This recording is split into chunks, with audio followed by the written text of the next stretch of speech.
Hello.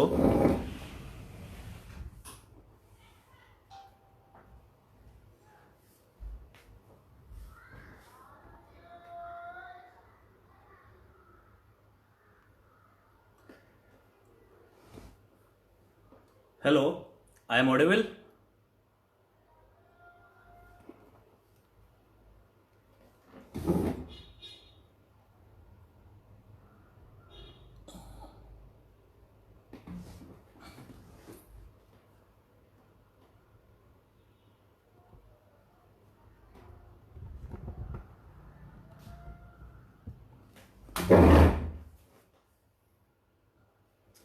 मैं start my lecture.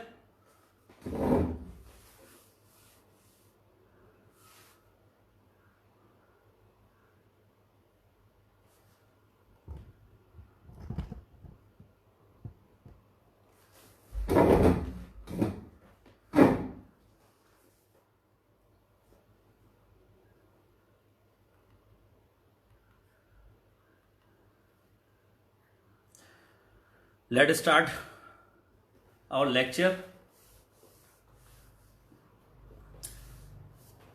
नमस्कार to everyone, myself Anil Chauhan. Once again, thanks to PAFI team, especially Piyush Jain, Dr. Piyush Jain and Dr. Anita Pandey for inviting and providing me such a wonderful platform जहाँ पर मैं अपने experience share करूँगा। और जिस platform को साथ मेरे गुरुजन जुड़े हुए हैं, मेरे सीनियर साथी जुड़े हुए हैं, मेरे साथी जुड़े हुए हैं और मेरे जूनियर्स, उन सभी को once again very very happy living life and healthy or safe stay at their homes during this corona lockdown period. As yesterday I discussed about my lecture, जैसे कि कल मैंने अपना इंट्रोडक्टरी वीडियो में लेक्चर के बारे में बात करी थी कि हम अपना बात करेंगे how to sleep for better sleep. ये टॉपिक मैंने इसलिए लिया, क्यों लिया तो थोड़ा सा बताना चाहूँगा, क्योंकि ये टॉपिक हमारा फिजिकल एजुकेशन के सिलेबस के कंटेंट से थोड़ा सा अलग है। इसलिए मैं थोड़ा इसलिए कि पिछले कई सालों से, लगभग 18 सालों से मैं एज ए फिजिकल थेरेपिस्ट भी काम कर रहा हूँ। वहाँ पर मेरे पास कई इस तरह के पेशेंट आए हैं जिनको cervical problem, lower back problem, shoulder problems और जॉइंट्स प्रॉब्लम काफ़ी थी। तो उनमें एक मुख्य कारण जो पाया गया, मैंने देखा उनमें मुख्य कारण था कि उनका sleeping posture, their sleeping posture was very poor due to which they were suffering from these problems. तो मेरे दिमाग में तभी आया क्यों ना एक ऐसा लेक्चर और अच्छा, और जैसा कि मुझे प्लेटफॉर्म मिला बात करने के लिए, कि मैं अपना एक्सपीरियंस आप लोगों के साथ शेयर करूं। और इसी के साथ साथ जो भी आप लोगों को दिमाग में क्वेश्चन आते हैं या अपना जो भी आइडिया आपका आता है, जो भी डिस्कस करना है, वो हम लास्ट में एक साथ डिस्कस करेंगे इससे रिलेटेड। तो नेक्स्ट स्टार्ट करते हैं, how to sleep for better sleep. सबसे पहले हम बात करेंगे हमारी स्लीप क्या है, नींद क्या है। अच्छी तरीके से सोने के लिए हमें किस प्रकार सोना चाहिए। तो सबसे पहले बात करेंगे हम sleep, one of the most important part of our life. इसको हम इग्नोर नहीं कर सकते। इसको इग्नोर करने से हमारे शरीर के अंदर काफ़ी फिजिकल और मेंटल प्रॉब्लम डेवलप होने लगती है। तो सबसे पहले हम इसी को लेकर चर्चा करेंगे थोड़ा सा, फिर हम आगे चलेंगे। अगर मैं बात करूं इसकी एक डेफिनेशन की, डिफाइन करने की कोशिश करूं स्लीप को, it is a naturally reoccurring state of mind and body characterized by altered consciousness, reduced involuntary muscles activity, inhibition of nearly all voluntary muscles। मतलब कि स्लीपिंग मोड में जब हम आते हैं, हमारी बॉडी की ऐसी स्टेज होती है जिसके अंदर हमारा कॉन्शियस माइंड जो है, चेतन मन, जो आराम की स्थिति में चला जाता है। जो इनवॉलंटरी मसल्स हैं उनके वर्कडाउन स्लो हो जाते हैं, जैसे कि आपके हार्ट के हो गया, आपका बाकी इंटरनल ऑर्गन्स हो गए, वो सारे एक्टिव तो रहते हैं कि सोते वक्त सोते तो है नहीं पूरे वो, लेकिन वो रेस्ट मोड में चले जाते हैं। इसी प्रकार आपका जो इनवॉलंटरी मसल्स के साथ साथ जो वॉलंटरी मसल्स हैं, स्केलेटल मसल जिसको हम बोलते हैं, वो भी हमारी रेस्ट मोड में चली जाती है, वो इनएक्टिव हो जाती है। केवल हमारे थोड़ा बहुत जो काम आता है वो कवर्ड लेने में यूज होती है, बाकी हमारी वो कोई एक्टिव नहीं रहती। और it's depends upon our biological clock. जो ये आपका स्लीपिंग मोड है, अगर मैं बात करूं स्लीपिंग है, वो हमारे बायोलॉजिकल क्लॉक के ऊपर डिपेंड करती है। और जिसको हम सर्केडियन साइकिल भी बोलते हैं, और ये रिपीट करती है आफ्टर 24 आवर्स। कभी आपने ध्यान दिया होगा, जब आपको नींद आ रही होती है, एक साइकिल बनी होती है हमारी, अगर वो डिस्टर्ब हो जाती है साइकिल तो नींद नहीं आती। नींद जिसको हम आम भाषा में बोलते हैं, यार आज मेरी नींद उछड़ गई, नींद नहीं आ रही, मेरी नींद डिस्टर्ब हो गई, मेरा सोने का टाइम निकल गया, इस टाइप की हम बात करते हैं। जब वो टाइम पीरियड निकल जाता है उसके बाद हमें जल्दी से नींद नहीं आती है, तो वो डिस्टर्ब, तो वो हमारी एक बायोलॉजिकल क्लॉक सेट है जिसका काम होता है हमारा स्लीप एंड वेक साइकिल, यानी सुलाना उठाने का। अगर आप देखेंगे जिस दिन छुट्टी का दिन होता है उस दिन भी आपकी आंख रेगुलर टाइम पर अपना आप ही खुल जाती है। क्यों खुल जाती है? आप जबकि नहीं चाहते कि उठें, लेकिन वो आपकी एक साइकिल है, इस कारण हम उठ जाते हैं। ये तो एक हमारा सोने का हुआ कि सोने में हम क्या करते हैं, क्या स्टेट रहती है हमारी। संभव है? नहीं। नींद हमारे लिए बहुत जरूरी है। क्यों जरूरी है? कभी आप फील करिए, after having good night sleep, जब आप उठते हो आप अपना को फील करिए, कैसा फील करते हैं, उससे आपको आइडिया लग जाएगा और आपको अपना जवाब मिल जाएगा कि नींद हमें क्यों जरूरी है। जब मैं सो के उठता हूं एकदम रिफ्रेश, मूड मेरा एकदम रिफ्रेश, और मुझे अच्छा लगता फील लगता है, तो यानी कि हम क्या करते हैं स्लीपिंग ड्यूरेशन के दौरान, हम अपनी बॉडी को रीस्टोर करते हैं। जितना हमने पूरे दिन में काम किया, जो भी वर्कआउट किया, उस दौरान हमारा जो एनर्जी सिस्टम है वो यूज होता है, यानी कि जो बॉडी फ्यूल हमारा है एटीपी जिसको हम बोलते हैं, वो हमारा एटीपी में कन्वर्ट होता है एनर्जी के दौरान। तो हमारी एनर्जी जो बॉडी फ्यूल है वो यूज होता है, प्लस जितने भी आपके इंटरनल ऑर्गन है, सिस्टम है, वो यूज होते हैं, वो थकते हैं। उनको रीस्टोर करने के लिए हमें नींद की आवश्यकता पड़ती है। और जो सबसे बेस्ट जो एनर्जी सिस्टम की मैं बात कर रहा हूं, मैं ज्यादा डीप में तो नहीं जाऊंगा, वो प्रोसेस बाकी जो रिवर्स प्रोसेस है वो नींद के दौरान ही या रेस्ट के दौरान ही होता है। वापस एडीपी से वो एटीपी में कन्वर्ट होता है, वो स्लीपिंग दौरान ही होता है, इसलिए वो जरूरी है। प्लस कोई हम एक्टिविटी करते हैं, कुछ भी करते हैं, उस दौरान हमारी बॉडी के अंदर कुछ ना कुछ इंजरी भी हो सकती है, तो हीलिंग प्रोसेस हमारा जो मेन चीज है, आपने देखा होगा सोने के बाद या रेस्ट लेने के बाद अगर चोट लगती है, कुछ भी होता है, हमको आराम मिलता है, जो हीलिंग प्रोसेस है वो हमारा फास्ट रहता है उस दौरान, तो इसलिए हमारी बॉडी उस टाइम अपना इटसेल्फ हीलिंग प्रोसेस में भी रहती है।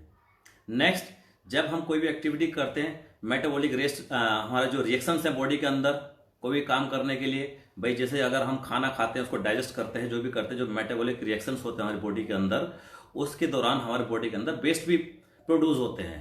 सो to remove metabolic waste from the body, it's also done during sleeping mode. तो सोते वक्त हमारा क्या क्या काम होता है? रीस्टोर करते हैं अपनी एनर्जी को, हीलिंग प्रोसेस हमारा होता है। नेक्स्ट, जितना भी मेटाबॉलिक वेस्ट हमारी बॉडी के, वो हम रिमूव करते हैं ड्यूरिंग स्लीपिंग मोड, यानी स्लीपिंग प्रोसेस में हम करते हैं, तो इसलिए हमारे लिए अति आवश्यक है। अब बात आती है अगर नींद हमारी पूरी नहीं होती, जैसा कि हम मानते हैं कि रिसर्च जो कहती है हमें जो है डेली कम से कम आपका 6 से लेकर 8 घंटे की नींद हमारी पूरी होनी चाहिए अडल्ट लाइफ के लिए।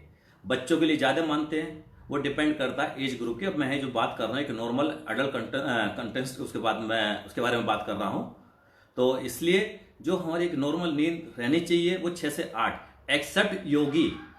जो योगी पर्सन है, जो योग प्रैक्टिस करते हैं, मैं उनकी भी बात नहीं कर रहा, मैं एक जनरल व्यक्ति की बात कर रहा हूँ जो नॉर्मल लाइफ जीते हैं, जो सामाजिक हैं, उनकी मैं बात कर रहा हूँ। तो उनको जो साइंस रिकमेंड करती है वो 6 से लेकर 8 घंटे हमारी नींद रिकमेंड की जाती है।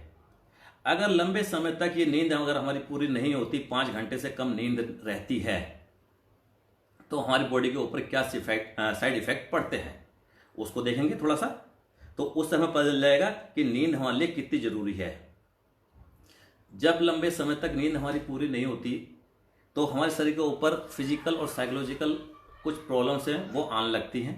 सबसे पहले जैसे कि मैं बात करूं, अगर आपकी नींद पूरी नहीं होती रात को, अगले दिन जब आप उठेंगे तो आप कैसा महसूस करेंगे?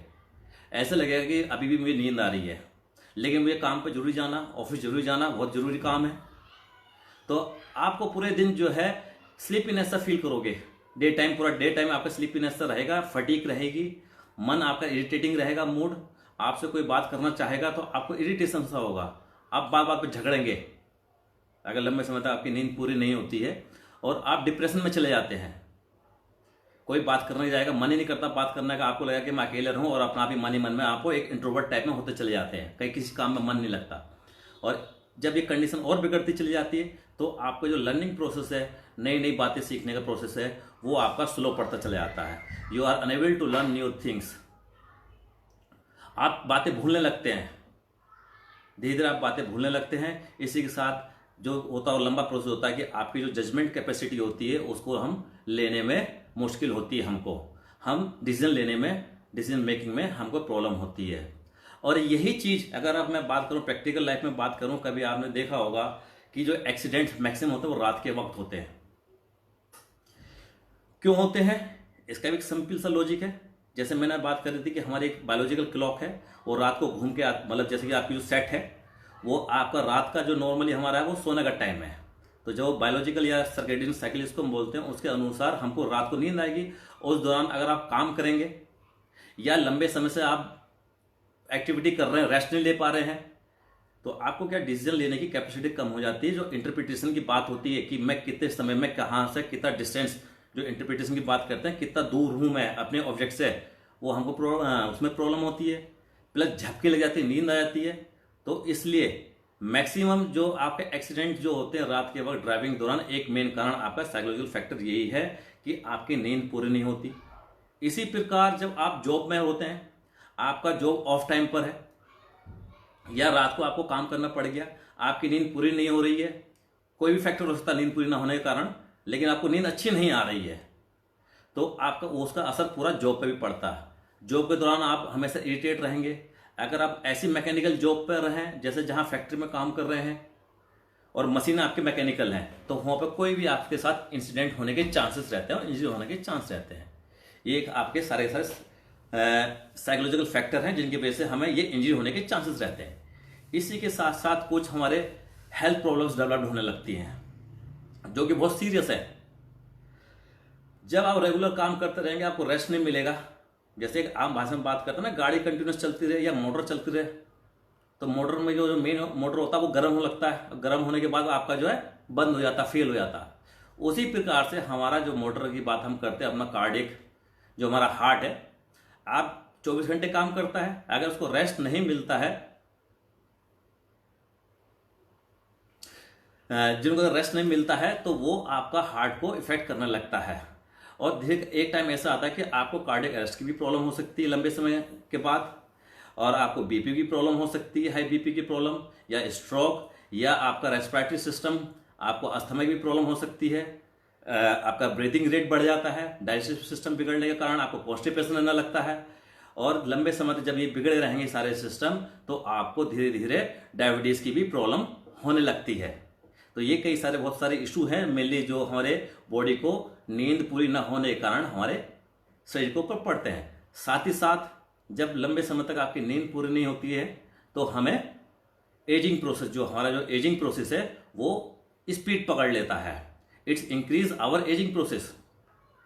हम जल्दी बूढ़े होने लगते हैं, आपके गालों पर झुर्री आने लगती है, ब्लैक सर्किल होने लगते हैं किसी किसी के, जब लंबे समय तक आपकी स्किन पेल होने लगती है। और जब लंबे समय तक हम काम करते हैं तो मेटाबॉलिक वेस्ट जो हमारे बॉडी के अंदर हैं वो रीस्टोर होने लगते हैं, वो अपना स्टोर होने लगते हैं बॉडी के अंदर, जिसके कारण हमारे जॉइंट्स पेन होने लगते हैं और हमारी बोन्स जो है डीजनरेट होने चालू हो जाती हैं। तो इस प्रकार हमारा जो एजिंग प्रोसेस है वो स्पीड पकड़ लेता है। जब नेक्स्ट जो है, इसकी वजह से जब नींद पूरी नहीं होती है तो आप मोटे भी होते हैं। एक कारण मोटे होने का कारण यह है कि आपकी नींद पूरी नहीं होती।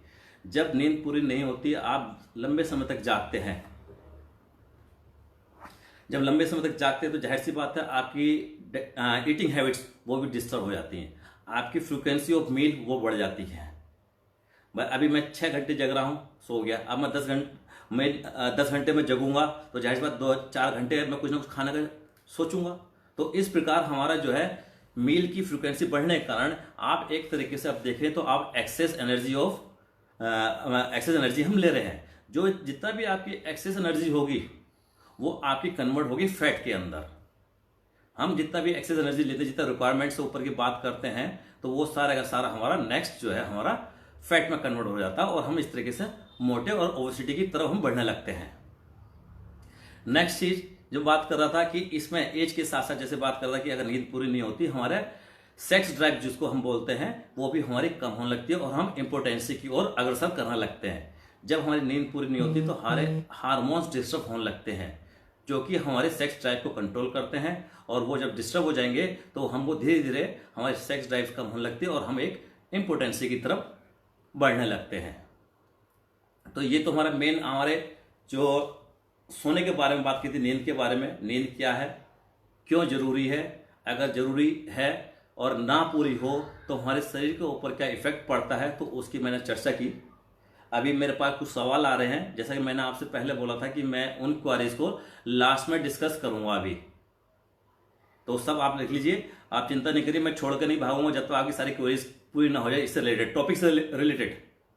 नेक्स्ट आते हैं थोड़ा सा, अब मैं बात करूंगा स्ट्रक्चर की, अपने वर्टिब्रल कॉलम की बात करूंगा। अगर हम वर्टिब्रा जितने फिजिकल एजुकेशन की स्टूडेंट सारे मैक्सिमम, तो मैं उसके बारे में बात करूंगा। तो उसमें अगर आपने ध्यान से देखा होगा, इसमें जब हम सामने से देखें तो आपको एक सीधी लाइन में हम दिखाई देते हैं, लेकिन जब साइड से खड़े होते हैं तो हमारे 3 कर्व हमको अब वर्टिब्रा में दिखाई देते हैं। एक आपका सर्वाइकल हो गया, सर्वाइकल रीजन यानी कि गर्दन की, जिसको हम गर्दन बोलते हैं आम भाषा में, गर्दन में आपको कर्व दिखाई देगा। एक आपको थोरेक्स जिसको हम अपर बैक बोलते हैं, वहां पर आपको कर्व दिखाई देगा। और एक आपका लंबर बैक यानी कि बैक में लोअर पार्ट में आपको कर्व, यानी कि हमारी बॉडी की जो हमारे जो वर्टिब्रा के अंदर है 3 कर्व होते हैं, और सोते वक्त हमें इन्हीं 3 कर्व को मेंटेन करना। अगर जो लंबे समय तक मेंटेन नहीं कर पाता है, जैसे मैंने बात करी थी अभी स्लीपिंग पोस्चर की, जो अभी मेन मेरा टॉपिक है जिसमें मैं आऊंगा, तब मैं इसके विषय में बात करूंगा क्यों जरूरी है। तो यही कर्वेचर हमें मेंटेन करने हैं। जितने लंबे समय तक ये कर्वेचर आपके मेंटेन रहेंगे उतना आप यंग रहेंगे, और उतना ही आपके सर्वाइकल, बैक और अदर्स प्रॉब्लम्स है उनसे काफी दूर रहेंगे। क्योंकि जो वर्टिब्रल कॉलम का काम हमारा है उसके मेनली 2 काम है। एक तो आपको स्ट्रक्चर, यानी हमें स्ट्रक्चर को हेल्प करता है खड़ा करने में। दूसरा हमारा प्रोटेक्टिव होता है, ये जो इसके अंदर हमारा स्पाइनल कॉर्ड जाती है, जो ब्रेन से स्टार्ट होती है और नीचे तक हमारा एक स्पाइनल कॉर्ड जाती है, जिसके अंदर से आपकी हर एक, जैसे कि 33 या हमारी, जैसा हम फिजिकल वाले सभी ज्यादा डीप में जाने की जरूरत नहीं है, उसके अंदर आपका पेरिफेरल नर्व्स निकलती हैं। और ये पेरिफेरल नर्व्स का काम क्या होता है, वो हमारी बॉडी पार्ट्स को और लिम्स को कंट्रोल करते हैं। जो सेंसेशन होता है उसका आदान प्रदान इन्हीं के थ्रू होता है। तो हर वर्टिब्रा के बीच में से दोनों साइड से हमारी नर्व निकलती है और उनको हमें कंट्रोल करना होता है, और यही हमारी बॉडी को कंट्रोल करती है। अगर मैं, जैसे आपको किसी ने काटा या कुछ स्केलेटल मसल्स को भी कंट्रोल करना है, मूवमेंट करना है, इन्हीं के थ्रू हमारे सारे मूवमेंट होते हैं। जब ये कर्वेचर बिगड़ने लगते हैं, जब ये कर्वेचर बिगड़ने लगेंगे तो जाहिर सी बात है आपका जो कर्वेचर बिगड़ेगा, हर वर्टिब्रा के बीच में एक डिस्क होती है जो कि सॉफ्ट जेली की बनी होती है, जिसके अंदर आपका 80% लिक्विड होता है, बाकी 20% आपका सेमी फ्लूइड टाइप का रहता है। और वो जब वो डिस्टर्ब होगी वो आपकी नर्व के ऊपर प्रेशर डालेगी। जब नर्व के ऊपर प्रेशर डालेगी तो जब जहां जहां से वो नर्व जाती वो आपको इरिटेट करेगी या पेन करेगी, या आप उस एरिया में पेन फील करेंगे, या हो सकता है जब कंप्रेशन ज्यादा बढ़ जाता है तो उस एरिया में आपको सेंसेशन भी कम हो जाता है, पैरालाइज वाली स्थिति आ जाती है। इसलिए सोते वक्त जो मेरा मेन एम्फेसिस है वो ये रहेगा कि हमारा इन 3 कर्वेचर को कैसे मेंटेन करें। तो नेक्स्ट अब बात आती है, नेक्स्ट चलूंगा मैं, जैसे कि स्ट्रक्चर की भी बात हो गई। सोने के लिए, अब सोने के लिए जब सोते हैं तो किसके ऊपर सोना चाहिए। हमारे जो गद्दे, जाहिर सी बात हम गद्दे के ऊपर सोते हैं, बेड के ऊपर सोते हैं, तो हमारे बेड पे जो मैट्रेस है वो किस टाइप का होना चाहिए। अगर मैं इंडियन उसकी बात करूं, थोड़ा ओल्ड माइथोलॉजी के हिसाब से मैं बात करता हूं कि पुराना जो कंसेप्ट हमारा इंडियन कंसेप्ट है, हार्ड बेड को रिकमेंड किया जाता है। तो अगर जैसे मेरे पास काफ़ी पेशेंट, जैसे मैंने बताया था कि मैं टॉपिक क्यों ले रहा हूँ, कि मैंने पिछले साल काफ़ी टाइम से जो पेशेंट आते हैं, अगर उनको कोई प्रॉब्लम हो जाती है, बैक प्रॉब्लम हो गई या सर्वाइकल प्रॉब्लम हो जाती है, वो अपना तख्त के ऊपर पतला सा रुई का गद्दा डाल लेते हैं या दरिये बिछा लेते हैं। लंबे समय तक जब आप हार्ड बेड पे सोएंगे, जैसे मैंने बोला कि हमारे 3 कर्व हैं, आप लंबे समय तक जब हार्ड बेड पे सोएंगे तो एक एज के बाद ये कर्वेचर हैं, जो कर्व हमारी बॉडी के, वो धीरे धीरे फ्लैट होने लगेंगे। जब ये फ्लैट होने लगेंगे तो उनमें नर्व कंप्रेशन चालू हो जाएगा, जिसके कारण 24 घंटे हमारा सर्वाइकल में या लोअर बैक में पेन होता है। तो इसलिए हमारा बेड कैसा होना चाहिए, मैट्रेस कैसा होना चाहिए कि जो हमारे गर्दन को या अपर बैक को या लोअर बैक को सपोर्ट कर सके।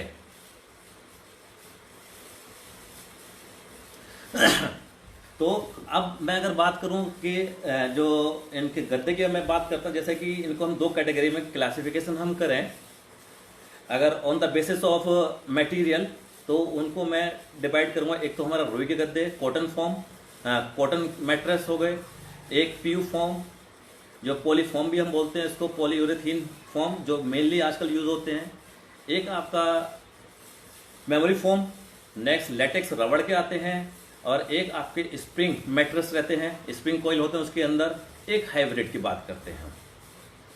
अब हम इनमें से हमारे लिए गद्दा कौन सा जरूरी है, किस टाइप का गद्दा सेलेक्ट करते हुए, मैट्रेस सेलेक्ट करते हुए कई सारी चीजें हमारी मैटर करते हैं। सबसे पहला मैटर करता है कॉस्ट।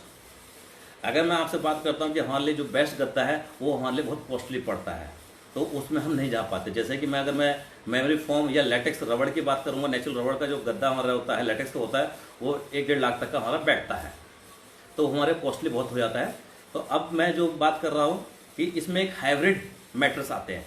जब भी हम जाएं और जो हाइब्रिड मैट्रेस हैं वो आपके क्या होता है, या तो स्प्रिंग मैट्रेस को स्प्रिंग को साथ में कंबाइन करते हैं, या पीयू फॉर्म के साथ हम मेमोरी फॉर्म की टॉपिंग रखते हैं, या लेटेक्स रबड़ की टॉपिंग रखते हैं। यानी कि उनको हम मिक्स कर लेते हैं, जिससे कि उनकी कॉस्ट फैक्टर बहुत काफी नीचे आ जाती है, वो हमारे बजट के अंदर आ जाता है। तो अब आती है बात कि मुझे कैसा गद्दा चाहिए, वो डिपेंड करता है कि मेरा वेट क्या है, बॉडी वेट क्या है, और मेरा स्लीपिंग स्टाइल क्या है। वो मैं थोड़ा आगे चल के मैं इस मैटर पे बात करूंगा, डिस्कस करूंगा। तो अभी तो हम बात कर रहे थे कि हमारी variety of mattress on the basis of their जो मटेरियल है उनके ऊपर, और एक कैटेगरी हम बांटते हैं डेंसिटी के आधार पर। डेंसिटी हमारी कितनी होती है उसके आधार पर हम कैटेगराइज करते हैं। और मेनली जो मैं आपसे बात करूंगा कि जब भी आप गद्दा सेलेक्ट करें वो डेंसिटी के आधार पर हम सेलेक्ट करेंगे। इनको हम 3 कैटेगरी में डिवाइड करते हैं।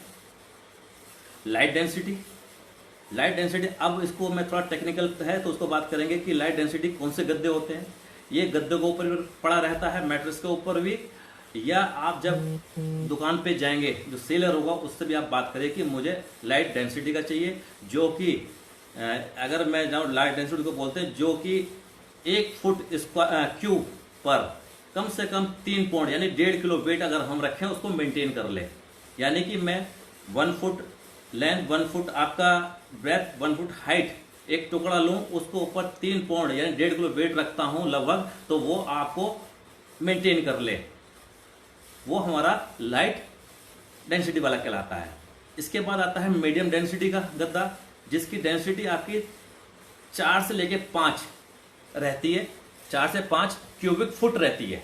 यानी कि 1 फुट के अंदर जो मैं क्यूब फुट के ऊपर 3 से लेके 5 किलो का वेट रखूं उसको वो मेंटेन कर ले। ऐसे 6 से ऊपर जो कैटेगरी आती है वो हमारी फर्म या हाई डेंसिटी कहलाता है। अब ये ऐसे गद्दे किस लिए चाहिए होते हैं, जैसे कि था लाइट वेट, लाइट डेंसिटी वो हमारे लाइट वेट वालों के लिए, नॉर्मली 60 किलो से कम का जिनका बॉडी वेट होता है उनके लिए अच्छे रहते हैं। जिनका 60 किलो से लेके 100 किलो के बीच में वेट रहता है तो उनको हम मीडियम गद्दे प्रीफर करते हैं। 100 किलो से ऊपर वालों को हम फर्म या हाई डेंसिटी वाला जो है उसको हम प्रेफर करते हैं। इस टाइप से हम अपना गद्दा खरीदते हैं। तो नहीं, गद्दा खरीदते वक्त हम इन बातों का ध्यान रखेंगे कि मेरा बॉडी वेट क्या है। नेक्स्ट स्टेप आता है स्लीपिंग पोस्चर क्या है आपका। तो स्लीपिंग पोस्चर कैसा है उसके ऊपर डिपेंड करता है। अब मैं मेन टॉपिक मेरा है उसकी मैं बात करूंगा। हम आते हैं स्लीपिंग पोस्चर। स्लीपिंग पोस्चर हमारे बेसिकली 3 ग्रुप में हम बांटते हैं इसको। जितने भी हैं वो हम 3 में से कोई ना कोई स्लीपिंग पोस्चर अडॉप्ट करते हैं। सबसे पहला back sleeping posture, side sleeping posture और स्टोमक स्लीपिंग पोस्चर। यानी कि जो पीठ के बल्स होते हैं, साइड के बल्स होते हैं, स्टोमक स्लीपिंग पोस्चर जो पेट के बल्स होते हैं। तो मैं एक ये डेमोन्स्ट्रेशन के थ्रू मैं दिखाने की कोशिश करूंगा इसको आपका, और इसके अंदर क्या क्या कमियां होती हैं और इनके क्या क्या एडवांटेज हैं और इनके प्रॉपर ना होने के कारण क्या क्या प्रॉब्लम डेवलप होती हैं, वो मैं साथ ही साथ इसमें डिस्कस करता चला जाऊंगा। जो मेरा मोटिव है इस लेक्चर लेने का वो मैं बात करूंगा। मैं इसके लिए अपने बेटे की हेल्प लूंगा समझाने के लिए। लेटिंग करते हैं,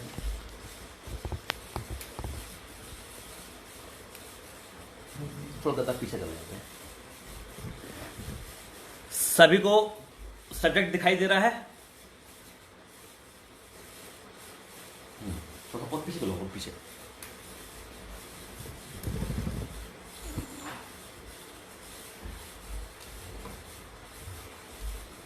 थोड़ा साइड हो जाएंगे। आप ध्यान देंगे जब हम सीधा सोते हैं नॉर्मली,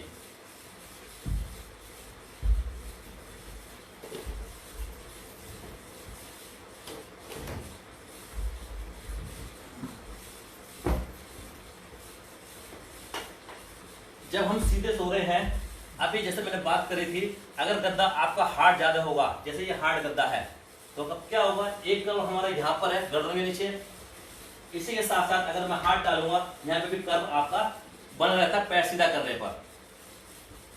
सोते वक्त इनके ऊपर प्रेशर रहेगा और हमें सपोर्ट नहीं मिलेगा। धीरे धीरे बहुत से लोगों के साथ क्या होता होगा कि सुबह लगभग 3-4 बजे का आसपास उठ के आंख खुल जाती है उन लोगों की, क्योंकि उनका लोअर कर्व को सपोर्ट नहीं मिल पाता या आपका मैट्रेस ऐसा नहीं है जो सपोर्ट देता हो लोअर बैक को। तो उस कारण आपकी जल्दी आंख खुल जाती है और हमें प्रॉब्लम होने लगती है। अब इसको सपोर्ट देने के लिए जैसे मैंने पहले ही बात करी थी कि गद्दा कैसे सेलेक्ट करेंगे। अगर मैं सीधा सोता हूं तो हम, और मेरा बॉडी वेट, जैसे इसका बॉडी वेट अभी 75 किलो है, तो मुझे जो चाहिए मीडियम फर्म, मीडियम डेंसिटी वाला चाहिए, यानी 4 से 5। और इस मीडियम कैटेगरी को भी हम 3 पार्ट में डिवाइड करते हैं, मीडियम से सॉफ्ट मीडियम, मीडियम और मीडियम फर्म, यानी मीडियम को भी हम 3 पार्ट में डिवाइड करते हैं। तो वो डिपेंड करे, जैसे कि मैंने रेंज दी थी आपको कि 60 किलो से लेके 100 किलो के बीच में अगर हमारा वेट है, तो उस हिसाब से फर्स्ट, सेकंड, थर्ड आप मीडियम कैटेगरी के अपने हिसाब से हम मैट्रेस सेलेक्ट करेंगे। अब आप सीधे सोते हैं तो सीधे सोने पर हमारा सबसे अच्छा पोस्टर माना जाता है सोने के लिए बेस्ट, और डॉक्टर इसको रिकमेंड करते हैं आज की डेट में भी। और ये हमारे सर्वाइकल के लिए सबसे अच्छा माना गया है, क्योंकि नेक्स्ट का हमारा जो वर्टिब्रा है इस पोस्टर में सबसे ज्यादा न्यूट्रल पोजीशन में रहती है। लेकिन अब इस पोस्टर में गड़बड़ क्या होती है, एक तो आपका लोअर बैक के ऊपर प्रेशर, अगर आपका गद्दा प्रॉपर नहीं है, ज्यादा हार्ड है, ज्यादा सख्त गद्दे पे सोंगे, एक तो ग्रेविटेशनल फोर्स वो नीचे की तरफ प्रेशर लगाएगा, और एक आपका बॉडी वेट है, जाहिर सी बात है वो भी नीचे की ओर प्रेस करेगा। तो इस कारण आपको यहाँ पे लंबर में प्रॉब्लम होने लगती है। इसी के साथ साथ आपने क्या करा, आपने ज्यादा सॉफ्ट गद्दा ले लिया। जब ज्यादा सॉफ्ट गद्दा ले लिया तो आपके हिप रीजन भारी होता है, वो नीचे को सिंक कर जाएगा गद्दे के अंदर, यानी कि वो नीचे की तरफ बैठ जाएगा, तो आपका एक कर्व बन जाएगा। तो अब अगर आप गद्दे पर सो रहे हैं, आपको प्रॉब्लम है, तो आपने क्या करा, उसके लिए या दोनों पैर आप मोड़ लेंगे, मोड़ने के बाद आप पैर के नीचे तकिया लगा लेंगे, पैर आप सीधे कर लेंगे, तो जो प्रेशर है आपका वो काउंटर बैलेंस हो जाएगा और बैक का प्रेशर कम हो जाएगा। इस तरीके से जिनको बैक प्रॉब्लम रहती है या थोड़ा सा ओल्ड एज वाले लोग हैं और उनको बैक में प्रॉब्लम रहती है, स्टिफ रहती है, वो इस टाइप से हम सोएंगे तो हमें कंफर्टेबल मिलेगा। अब बात आती है तकिया लगाने की। नॉर्मली डॉक्टर्स मना कर, जब आपको सर्वाइकल प्रॉब्लम हो जाती है तो डॉक्टर्स बोलते हैं कि हमें पतला तकिया लगाना चाहिए, या बिना तकिए के सोते हैं बहुत से लोग, जबकि वो कि ये आप लंबे समय तक स्ट्रेट नहीं सो सकते, क्योंकि जब आप थक जाएंगे तो हम करवट लेंगे, रात को हमें नहीं पता चलता कि हम किस करवट में सो रहे हैं किस में नहीं। अगर आपका पतला तकिया होगा, जैसे नॉर्मली ये हमारा एक पतला तकिया है, मैं लगाता हूं, ये यहां सपोर्ट नहीं मिल रहा है, तो ये हमारा सर्वाइकल प्रॉब्लम करेगा। अगर मैं ज्यादा मोटा या डबल करके लगा लेता हूं तो मेरा सिर उठ जाएगा, तब सर्वाइकल प्रॉब्लम हो जाती है। तो अभी हमें कैसा तकिया चाहिए, यानी पिलो कैसा चाहिए, ऐसा पिलो चाहिए जो हमारे सर्वाइकल रीजन को सपोर्ट करे। प्लस साथ ही साथ जब अगर आपका पतला तकिया है, जब आप साइड से सोएंगे, अगर पतला तकिया होगा आपका शोल्डर और नेक के बीच में गैप है, वो इतना ऊंचा गैप होता है, अगर एक गैप रहेगा तो आपका हाथ ऐसे आएगा। उस गैप को फिल करने के लिए हम अपना हाथ का सपोर्ट लेते हैं और यहीं से हमारी एक प्रॉब्लम डेवलप होने चालू हो जाती है। नेक्स्ट, और ये हाथ भी तब आएगा जब काफी देर तक आपकी गर्दन लटकी रहेगी। जब मैं साइड से कवर ले लिया, नींद में मेरे को पता नहीं है, मेरा चेतन मन तो काम नहीं कर रहा, अनकॉन्शियस स्टेट में चले जाता हूँ। जब 2-3 मिनट तक लगभग ये स्ट्रेन फील होगा आपकी सर्वाइकल मसल्स के ऊपर, जब ये जाके तनाव हो जाएगा, गर्दन में पेन होगा, तब आपका हाथ नीचे आता है बेसिकली। अब कंटिन्यूअस एक एज के बाद, भाई यंग एज में तो इतनी प्रॉब्लम नहीं है, लेकिन आफ्टर 30 हमारे जॉइंट्स की मोबिलिटी कम होने लगती है, स्टिफ होने लगते हैं आफ्टर 30। और क्या होने लगता है, ये शोल्डर में पेन होने लगता है, साथ ही साथ हमारा गर्दन में पेन होने लगता है बैठने में। उल्टो सारे फिजिकल के हैं तो आपको इसका पूरा पता ही है। जब मैं साइड से हाथ लेके सोऊंगा ऐसे करके, अब मेरा प्रेशर आपका शोल्डर के ऊपर है, तो ये स्कैपुला अपनी जगह से डिस्प्लेस होने लगती है, जिस कारण हमारा एक नई प्रॉब्लम सर्वाइकल के साथ एक नई प्रॉब्लम होने चालू हो जाती है, जिसको हम बोलते हैं सिक स्कैपुला बोलते हैं। और उसका पेन पूरा ये रेडिएट करता है, ये एरिया रेडिएट करता है, और ये हाथ में पीछे की ओर पूरा पेन रेडिएट करता है जब बढ़ता है। जब ये बढ़ जाता है पेन, तो कभी कभार ये हमारा चेस्ट में यहाँ पे भी फील होता है, तो डॉक्टर के पास जाते हैं तो आपका जो ईसीजी वगैरह सब करा के डाल देता है, जबकि वो मेन कारण हमारा पीछे से है और पोस्चर, गलत पोस्चर सोने के कारण हमारा रहता है। तो ये तो हमारा सीधे पोस्चर सोने में का ये था जब बैठने में, तो सीधे पोस्चर सोने में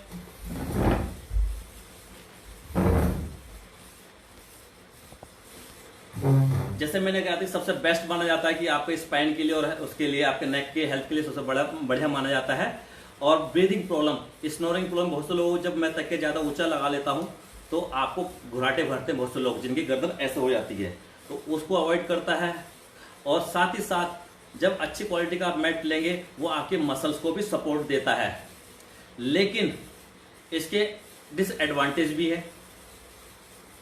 जैसे कि मैं बात करें, बहुत से लोगों को स्लीप एपनिया की प्रॉब्लम होती है, या किसी किसी क्या होता है, टंग जो होती है जीभ आप पीछे, आपके जो ओल्ड एज होने के कारण जो है, या आपकी जीभ है पीछे तालू में चली जाती है, सोते सोते आप पता नहीं चलता, वो सांस रुक जाता है, तो सांस लेने में प्रॉब्लम होती है, उनकी आंख खुल जाती है। यहाँ तक जब नींद में कभी कभार किसी किसी इस प्रकार में ये हमारी डेंजरस स्थिति भी पैदा हो जाती है, जब आपकी टंग पीछे जाके विंड पाइप को चोक कर देगी, तो उस केस में सफोकेशन हो जाता है, सफोकेशन के कारण काफी सीवियर प्रॉब्लम क्रिएट हो सकती है। और जब आप प्रॉपर, जैसे मैं बात कर रही थी, प्रॉपर पिलो आप नहीं लगाएंगे तो आपको सर्वाइकल की प्रॉब्लम भी डेवलप होगी। तो इसलिए ये थोड़े से इसके साइड इफेक्ट हैं। पहली चीज, जब आप सीधे सोते हैं कि हमें किन बातों को ध्यान देना है कि हम अपनी सर्वाइकल रीजन को सपोर्ट देना है और आपको लंबर बैक को सपोर्ट देना है। अगर उनको प्रॉपर सपोर्ट मिल रहा है, उसके साथ मेरा बॉडी वेट कितना है, अगर हाई है तो मुझे उस हिसाब से हाई डेंसिटी वाला चाहिए, अगर मेरा लाइट वेट है 60 किलो से कम है तो मुझे लाइट उस कैटेगरी का चाहिए। इस प्रकार से मुझे सिलेक्ट करना है। नेक्स्ट बात आती है, नेक्स्ट जो पोस्चर हमारा स्लीपिंग पोस्चर है, side sleeping posture. Maximum world के आदमी इसी साइड स्लीपिंग पोस्चर में सोते हैं। साइड स्लीपिंग तो पोस्चर को देखेंगे,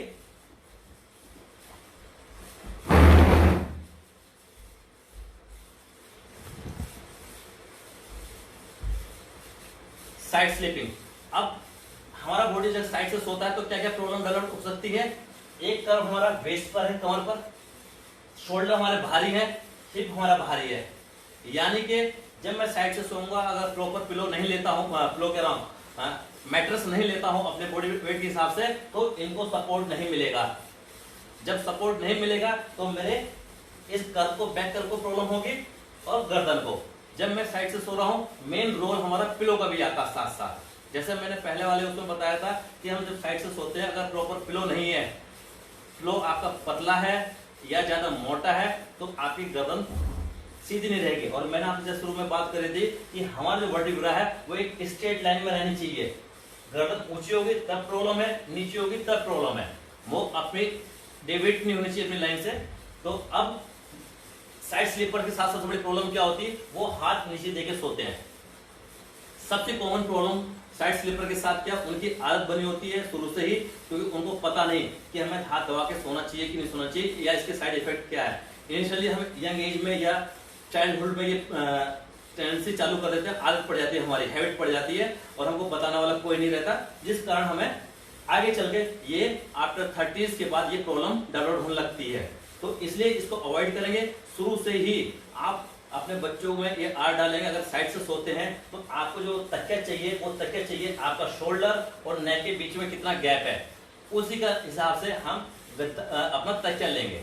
जैसे ये तो एक नॉर्मल तकिया है, नॉर्मल पिलो है, ऐसी आपके सर्वाइकल पिलो आते हैं काउंटर वाले, इस टाइप का, इसमें शायद दिखाई ना दे, ये कर्व रहता है। अगर आप ध्यान से देखेंगे, मैं बात करूं तो ये कर्व टाइप में रहता है, आप थोड़ा ध्यान से देंगे तो ये कर्व रहता है। ऐसे तकिए आपके सोने के लिए सबसे अच्छे माने जाते हैं। वो इसलिए माने जाते हैं कि ये आपका जो कर्व है, जो कर्व मोटा वाला पार्ट है कर्व, वो खाली स्पेस को फिल कर लेता है, जिससे कि आपके नेक को सपोर्ट मिल जाता है, और बाकी बीच में जो पतला रहता है हल्का सा, और आपका हेड उसमें जाके सेट हो जाता है। तो इसलिए मैं आपकी तरफ रिकमेंड करता हूं कि आप लोग जब भी आप सोएं इस टाइप के तकिए सेलेक्ट करिए जो कि आपके शोल्डर को कवर कर ले, शोल्डर और नेक के बीच को गैप को कवर कर ले, वैसा हम पिलो सेलेक्ट करेंगे।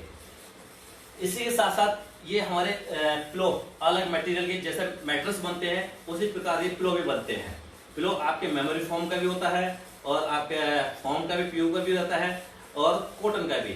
तो उसमें सबसे बेस्ट है, अगर आपको कोई प्रॉब्लम नहीं है, और कॉस्ट वाइज, क्योंकि कॉस्ट वाइज आपके मेमोरी फोम वाले पिलो थोड़ा महंगे मिलेंगे, वो जिनकी स्टार्टिंग हमारी 1-1.5 से स्टार्टिंग होती है। तो इसलिए, लेकिन सोने के हिसाब के पर्पज से वो गद्दे और तकिए सबसे बेस्ट रहते हैं। तो मैं साइड स्लीपर के लिए रिकमेंड करूंगा कि अपना काउंटर वाले तकिए अपना यूज करें। नहीं तो अगर वो तकिया नहीं है तो आपने क्या करा, सिंपल तकिए को लिया, आपने सिंपल तकिया, पतला तकिया, सॉफ्ट तकिया को लीजिए, उसको आपने मोड़ के खड़ा करके ऐसा लगा लीजिए, आपका एक कर्व नाव टाइप का बन जाएगा, कर्व बन जाएगा पिलो के अंदर, और आपके हाथ के लिए स्पेस नहीं बचेगी। तो धीरे धीरे आपकी आदत छूट जाएगी। सीधे सो रहे हैं, सीधे लेटेंगे, सीधे से।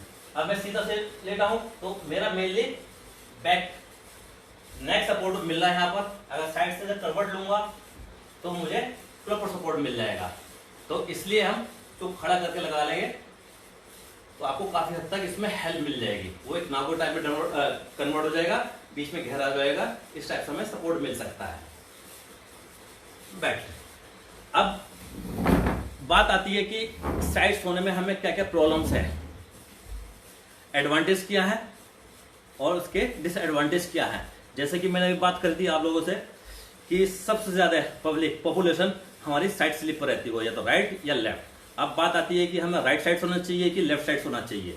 सोते वक्त हमको खुद नहीं पता चलता हम किस साइड सो रहे होते हैं, लेकिन शुरू में जो स्टार्टिंग करनी चाहिए, अगर आपने खाना खाया है तो हमें लेफ्ट साइड से स्टार्ट करना चाहिए। बाकी उसके बाद हमें पता नहीं चलता हम किस साइड में जा रहे हैं।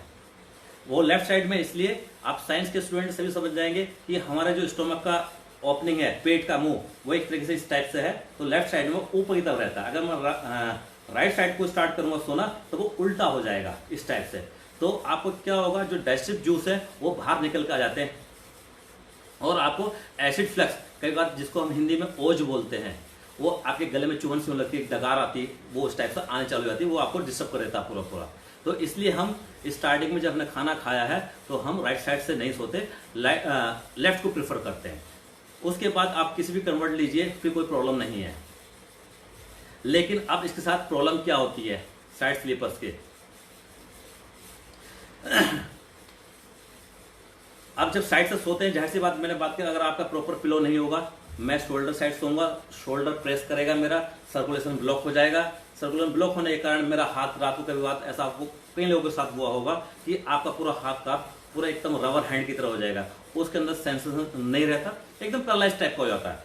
फिर झटकते हैं तब करते हैं तो बात हमें रिकवर होता है।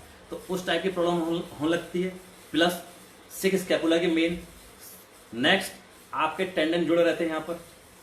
जो आपके टेंडन है वो आपके क्या होता है, इस जॉइंट के ऊपर जब मैं एक्स्ट्रा वो लूंगा या ऐसे करके सोऊंगा, ये ओवर स्ट्रेच रहते हैं पूरी नाइट, तो टेंडनाइटिस की या वर्साइटिस की प्रॉब्लम होने लगती है मेरे को साथ साथ इसके। इसी के साथ स्कैपुला आगे हट गई, वो प्रॉब्लम आपकी हो गई, और सर्वाइकल गर्दन की तो है ही साथ साथ। तो इसलिए जब आप लोग साइड से सोएंगे तो ये ध्यान रखेंगे कि मेरा गद्दा कैसा है और मेरा तकिया कैसा है। इन दो चीज का हमें बड़ा मेन ध्यान रखना है, जिससे कि हमारा अलाइनमेंट जो बॉडी का, जो मैं आपसे बात करना चाह रहा था कि how to you keep your backbone straight, वो हमें स्ट्रेट रखनी, तो वो उसके लिए हमें ध्यान रखना पड़ेगा। नेक्स्ट पोस्चर होता है पेट के बल, देखेंगे उसको।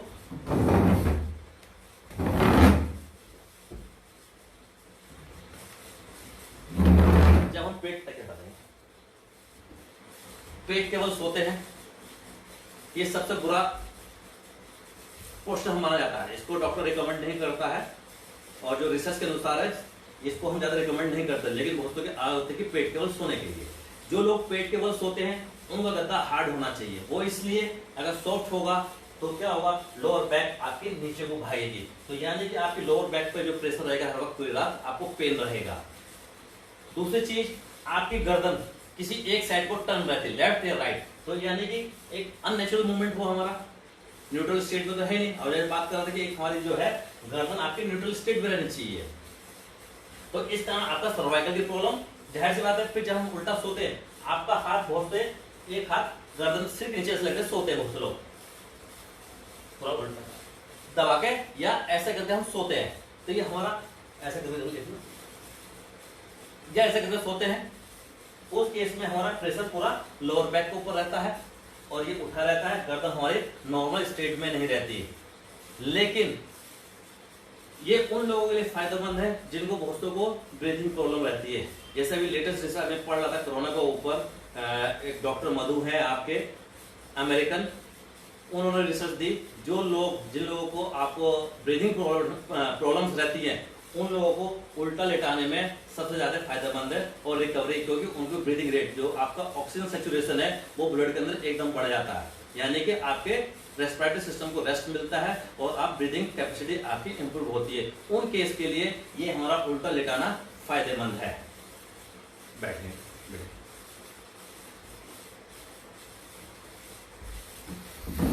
तो तीसरा पोस्टर हमारा था उल्टे लेट के सोने का।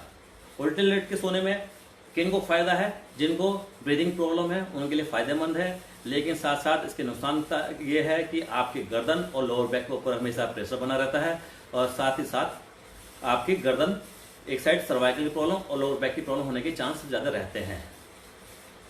ये हमारे 3 पोस्टर थे जो सोने के तरीके थे।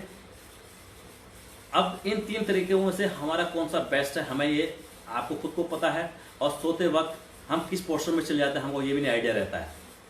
तो जिसमें आपको सबसे ज़्यादा कंफर्टेबल नींद आए, बस आप हम ध्यान क्या रखेंगे सोते वक्त कि आपका सर्वाइकल रीजन और लंबर रीजन आपको सपोर्ट दे। उनको सपोर्ट देना, ऐसा आपका मैट्रेस होना चाहिए, ऐसा आपका पिलो होना चाहिए, क्योंकि अगर ये प्रॉपर पिलो नहीं होगा और आपका मैट्रेस नहीं होंगे तो आपको सर्वाइकल प्रॉब्लम और लंबर प्रॉब्लम्स हमें डेवलप होने चालू हो जाती हैं। तो इसी के साथ जिनको सोते वक्त कहावत पुरानी पे, जब हम सोते हमें ये नहीं पता हम किस पोस्टर में सो रहे हैं, तो जिस पोस्टर में आपको अच्छी नींद आए और अगले दिन आप रिफ्रेश उठें, वो आपके लिए सबसे बेस्ट गद्दा है और वो बेस्ट पोस्टर आपके लिए। तो अब मैं बात करता हूँ थोड़ा सा कुछ एक्सरसाइज को लेकर इसमें, जिनको लोअर स्टिफनेस, जैसे सुबह उठते हैं तो बहुत से लोगों के आपके कमर में पेन रहता है, वो कारण आपके गद्दा भी हो सकता है, या आपके बॉडी कंपोजिशन में कुछ गड़बड़, अगर विटामिन डी वगैरह कमी है उस कारण भी हो सकता है, कि कई सारे मैटर इसमें करते हैं। तो कुछ स्ट्रेचिंग एक्सरसाइज मैं अपना रिकमेंड करूंगा डेली। आप बैक के लिए अपने जो डेली वर्कआउट कर रहे हैं उसके अंदर कुछ स्ट्रेचिंग एक्सरसाइज और आसनाज है, मुश्किल 5-6 मिनट के, वो डेली हम रखेंगे। उसके लिए भी मैं अपने बेटे की हेल्प लूंगा। सीधा लेटेंगे, बाकी जो वर्कआउट आप कर रहे हैं करते रहिए, सीधा पीठ प्रेस लेंगे, पीठ में 8 पाउंड मुक्त आसन से स्टार्ट करेंगे। एक पैर मोड़ेंगे, पहले एक पैर पूरा मोड़ेंगे और पूरा प्रेस करेंगे अपने चेस्ट की ओर, जिनको सर्वाइकल की प्रॉब्लम है वो सिर नीचे रखेंगे, केवल पैर को ऊपर प्रेस करने की कोशिश करेंगे। इसको हम 5 से लेकर 10 सेकंड होल्ड करेंगे। इसी प्रकार दूसरे पैर से करेंगे हम,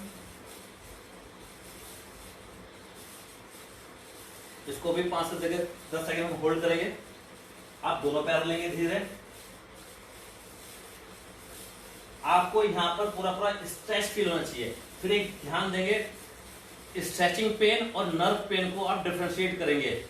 स्ट्रेचिंग पेन ऐसा होगा जैसे कोई चीज खींच रही है, नर्व पेन होगा, पिंचिंग पेन होगा, आपको सहनी नहीं होगा, एक अजीब तरह का पेन होगा जैसे करंट लग गया हो, उस टाइप का पेन होता है। अगर वो पेन होता है तो तब हम नहीं करेंगे, फिर हम डॉक्टर से कंसल्ट करेंगे।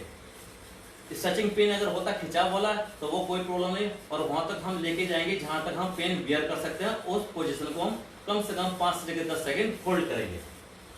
नेक्स्ट, इसके बाद एक पैर मोड़ लेंगे,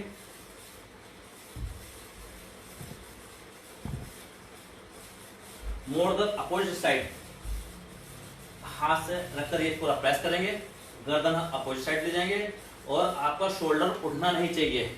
इसको भी हम 5 से लेके 10 सेकंड, ये पूरा खिंचाव आपका लेटरल थाई पर और बैक हिप पर आपका प्रेशर आएगा।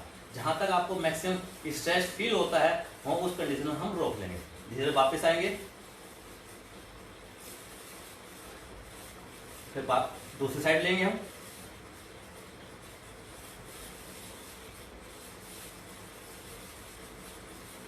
रिलैक्स।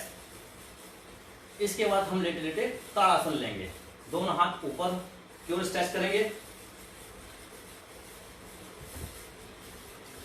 हाथों को ऊपर की तरफ स्ट्रेच करेंगे, ऐसे ही पैरों से नीचे की ओर स्ट्रेच करेंगे और इसको भी हम 5 से लेकर 10 सेकंड होल्ड करेंगे। रिलैक्स, साइड से कवर लेंगे, पेट के ऊपर लेट जाएंगे। ऐसे हम सिंपल भुजंगासन जो लेते हैं, भुजंगासन लेंगे,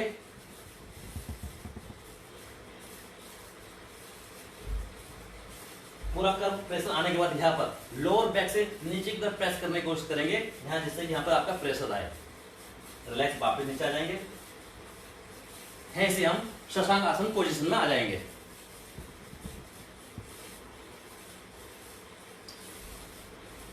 शशांक आसन पोजीशन आने के बाद हाथों से आगे की ओर स्ट्रेच करेंगे, कोशिश करेंगे और हिप और हिल को हम टच करने की कोशिश करेंगे, जिससे कि हमारा ये पूरा पूरा स्ट्रेच हो, अपर बैक लोअर बैक पूरा खिंचाव आए और रिलैक्स रहे। Thank you.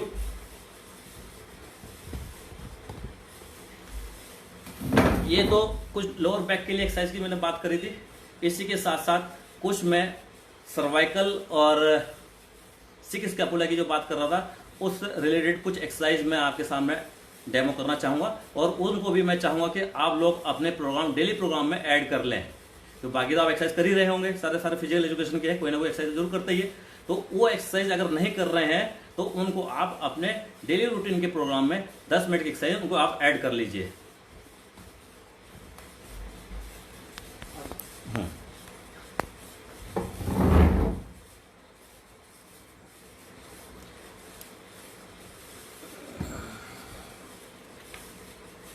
स्टार्ट स्ट्रैगिंग, शोल्डर स्ट्रैगिंग जिसको हम बोलते हैं, आप लोग कर ही रहे होंगे।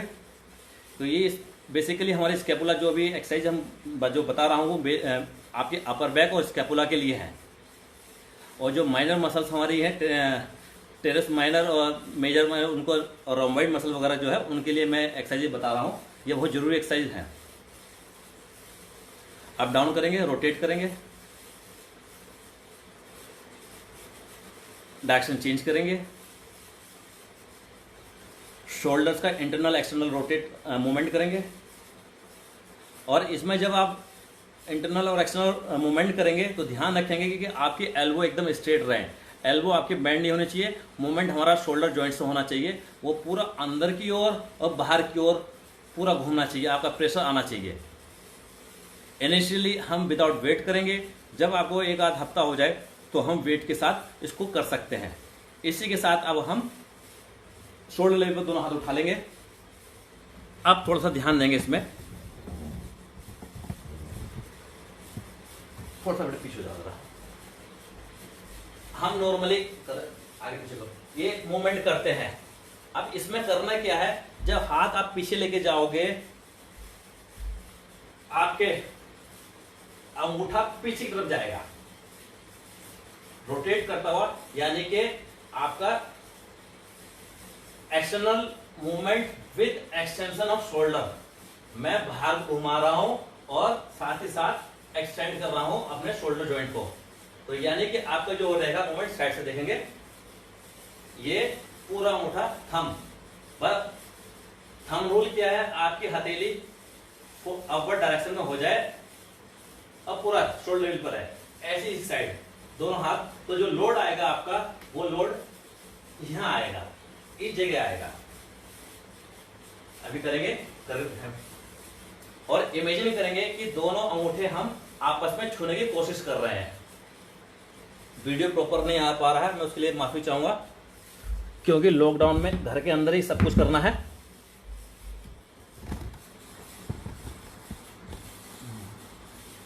अब आपको दिखाई दे रहा होगा कि अंगूठों का मूवमेंट, ये हम 10 से 15 बार करेंगे और टोटल लोड आपको यहां फील होना चाहिए। बस विशेष ध्यान के रखना, एल्बो आपकी स्ट्रेट रहेगी, मुड़ेंगे नहीं, हम डायरेक्शन आपका बाहर की तरफ रोटेट करेगा, पाम आपकी फेसिंग टुवर्ड स्काई। अब इसी में हम अपर भी बनाएंगे। जब ये इसी में हम मूवमेंट करेंगे, ये रोटेट करेंगे सेम हाथों से वी बनाते हुए ऊपर की ओर। तो उसमें जो लोड आपका आएगा वो ये लोड आना चाहिए। अगर ये लोड यहां पर नहीं आ रहा है तो गड़बड़ है। इसमें भी सेम हमारा ध्यान देंगे, अंगूठा बाहर की ओर रोटेट कर रहा है। दूसरी एक्सरसाइज ये हो गई। तीसरी एक्सरसाइज, दीवार पे लग जाओ, दीवार के सारे हम लग जाएंगे। थोड़ा अपर बैक आपकी दीवार से लग गई, आपने दोनों हाथ ऊपर उठा लिए, जैसे हम मिलिट्री प्रेस करते हैं, ये समझिए मिलिट्री प्रेस कर रहे हैं विद वॉल सपोर्ट, और उसमें हाथ ऊपर स्ट्रेच करेंगे और फिर टाइट करते हुए जितना नीचे ला सकते हैं नीचे लाने की कोशिश करेंगे, और आपके एल्बो और आर्म दीवार से ही टच रहेंगे, उनको दूर नहीं करना। अपर बैक आपकी साथ टच रहेगी। ये हमारा पोस्टर रहना चाहिए। जब आप ये करेंगे तो इसका लोड आपका सेम अपर बैक पे यहां आएगा। मतलब मेन मोटिव जितने भी एक्सरसाइज हमारी है, इनको जो स्टेपलों को स्टेबलाइज करती है मसल्स, उनकी स्ट्रेंथनिंग करनी है हमें। इसके बाद हम कुछ एक्सरसाइज लेट के करेंगे।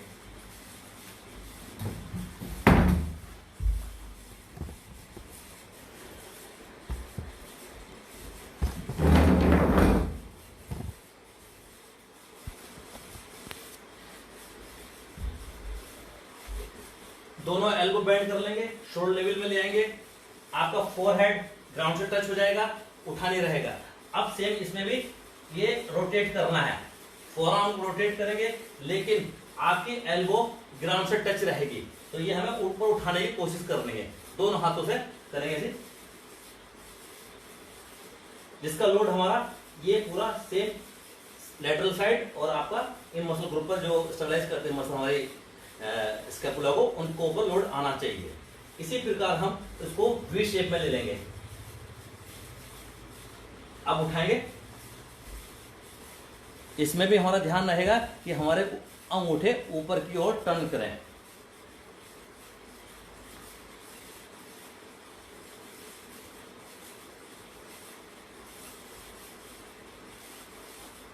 चेंज। अब लास्ट एक्सरसाइज ऑन 4 पर आ जाएंगे, घुटनों पर आ जाओ। जैसे हम पुशअप्स लेते हैं, आपने क्या करा, आप जो है घुटने ऑन 4 जो हॉर्स पोजीशन जिसको हम बोलते हैं ऑन 4, उस पे आ जाएंगे। केवल शोल्डर ड्रॉप करेंगे नीचे और ऊपर। शोल्डर गडल का मूवमेंट है, केवल आपकी एल्बो स्ट्रेट रहेंगी और जो प्रेशर आएगा वो यहां आएगा। ये मूवमेंट रखना है। इन एक्सरसाइज करने के बाद हम फिर कॉर्नर पुशअप्स और स्ट्रेचिंग करेंगे। रिलैक्स। अब कॉर्नर पुशअप्स करेंगे।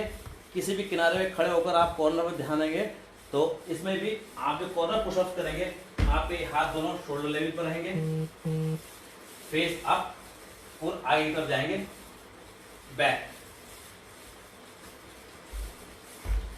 जो पुशअप्स लगाएंगे हम, वो हमारा कॉर्नर पुशअप्स रहेंगे, फेस अप रखेंगे।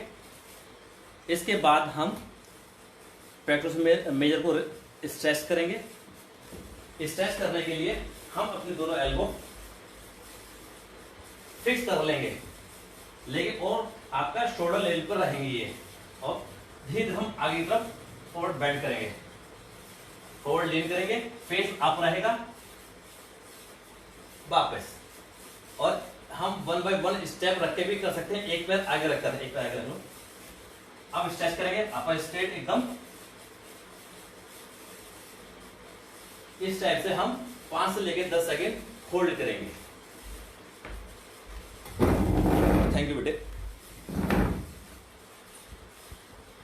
ये कुछ सिंपल एक्सरसाइज थी सिक स्कैपुला के लिए बात कर रहा था, क्योंकि मैंने मैक्सिमम केस जो देखे हैं और जो मेरे पास केस आए, हम इसको सर्वाइकल पेन समझकर ट्रीट करते रहे और कभी सही नहीं हुए।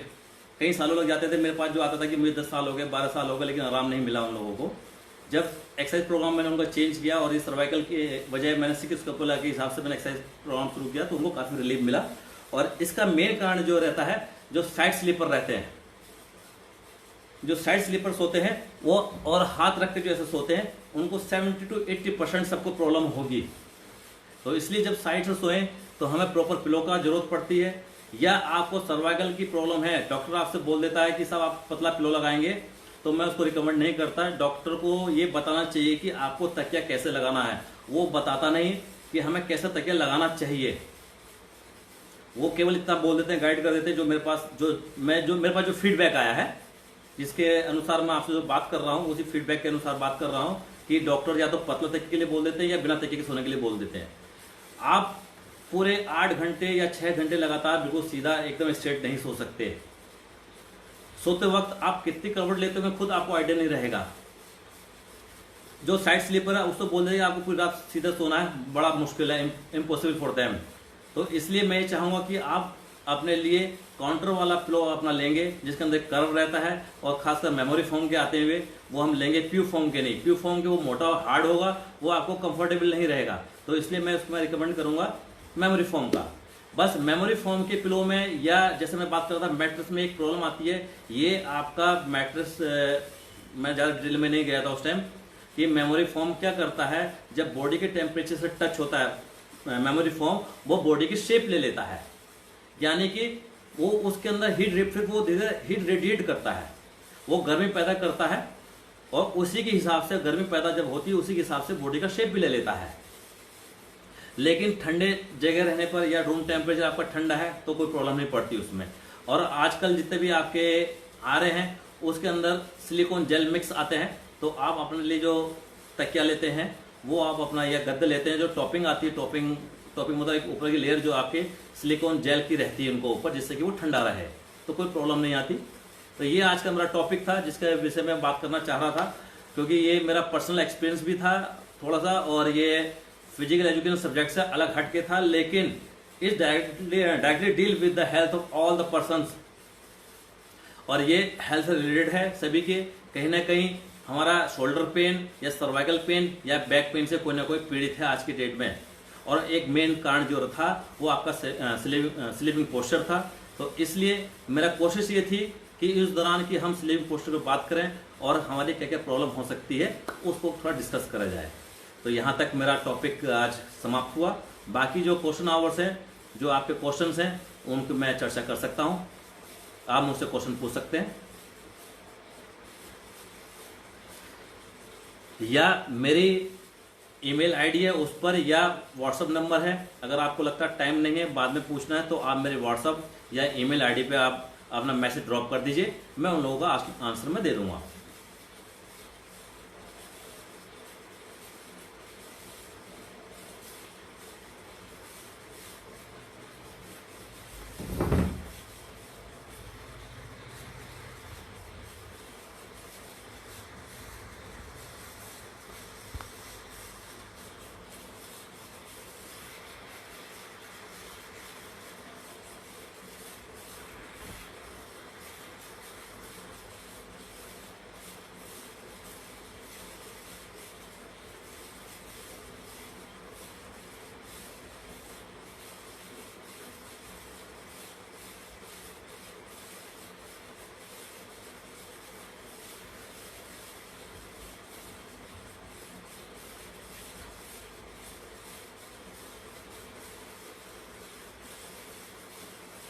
तो इसी के साथ फिर मैं जो अभी चैट बॉक्स में क्वेश्चन डाल रहे हैं, मैं एक एक करके सवाल पढ़ता हूं और उनको मैं डिस्कस करता हूं। शुरू से स्टार्ट करता हूं। बहुत से लोगों ने चैट बॉक्स में डाले हैं।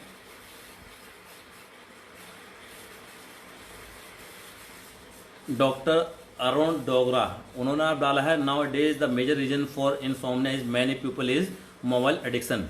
ये बिल्कुल सही कहा आपने, मोबाइल एडिक्शन आपका है, लेकिन ये मेरे टॉपिक से रिलेटेड नहीं है। मेरा जो टॉपिक था पोस्टर के ऊपर था। आपकी बात 100% सही है। आज के टाइम पर बच्चों के अंदर मेन प्रॉब्लम और लॉकडाउन ने ये प्रॉब्लम और बढ़ा दी है। जो ऑनलाइन क्लासेस का जो फॉर्मेट चालू हुआ है, इन्होंने ये प्रॉब्लम और बढ़ा दी है। मैं आपकी बात से सहमत हूँ सर। नेक्स्ट आपका क्वेश्चन है,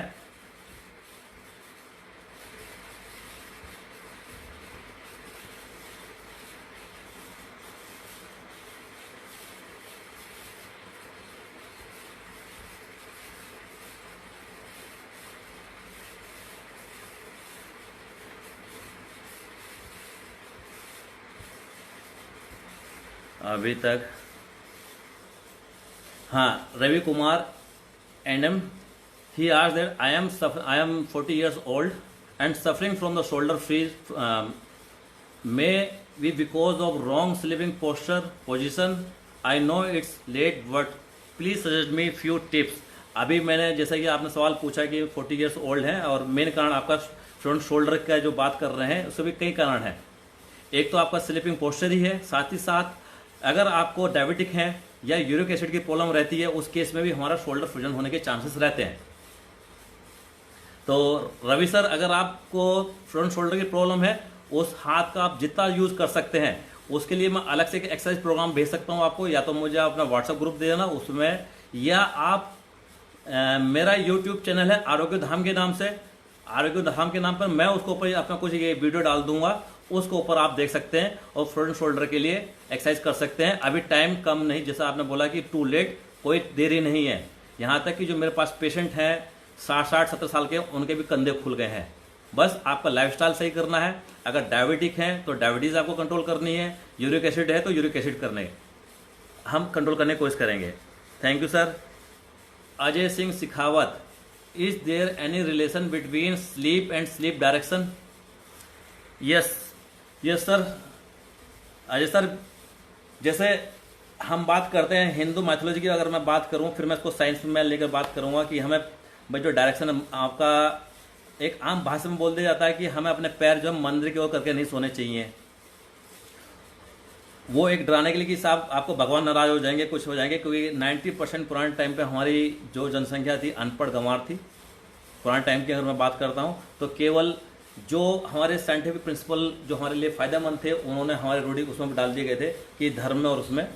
तो जैसे कि हमारा अर्थ का डायरेक्शन है, जो आपकी मैग्नेट है नॉर्थ टू साउथ डायरेक्शन में रहती है, तो उस डायरेक्शन के अगर हम सोते हैं तो हमारा सर्कुलेशन डिस्टर्ब होने के चांसेस रहते हैं, क्योंकि हमारे ब्लड के अंदर भी हीमोग्लोबिन है और हम अर्थ की मैग्नेट के अंदर जब आएंगे उसी डायरेक्शन में, तो हमारा ब्लड सर्कुलेशन डिस्टर्ब कर सकता है। जिनको बीपी की प्रॉब्लम होती है उनको इरिटेटिंग फील हो सकता है, या कुछ प्रॉब्लम और होती है हार्ट की प्रॉब्लम। तो इसलिए हमें नॉर्थ टू साउथ डायरेक्शन में नहीं सोना चाहिए। मैं केवल अभी इंडियन की बात कर रहा हूँ, अदर्स कंट्री के हिसाब से बात नहीं कर रहा हूँ, क्योंकि जैसे अदर कंट्रीज में जाएंगे तो डायरेक्शन चेंज हो सकता है।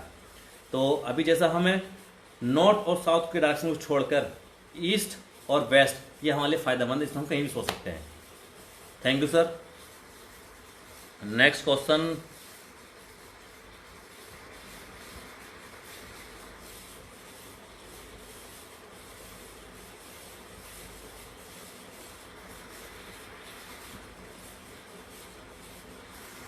जैसा कि अभी अजय शेखावत जी ने पूछा सवाल, ऐसे एक सवाल आया है विवेक आलोक सिंह नेगी। इन्होंने सवाल पूछा है कि सोने की साइंटिफिक प्रक्रिया है कि साथ साथ सोने की दिशा का भी निर्धारण प्रभाव डालती है। तो वो मैं जवाब दे चुका हूं कि हमारे जो बेसिकली हम इंडिया में रह रहे हैं, तो हमको जो चाहिए ईस्ट और वेस्ट डायरेक्शन में हमारा डायरेक्शन होना चाहिए, नॉर्थ और साउथ में नहीं होना चाहिए। वो इसलिए नहीं होना चाहिए, जैसे कि बात है, एक मैग्नेटिक इफेक्ट हमारा अर्थ का है, वो बॉडी के ऊपर डालता है, कि बॉडी के अंदर भी हमारी आयरन कंटेंट रहता है ब्लड के अंदर, वो इफेक्टेड हो सकता है।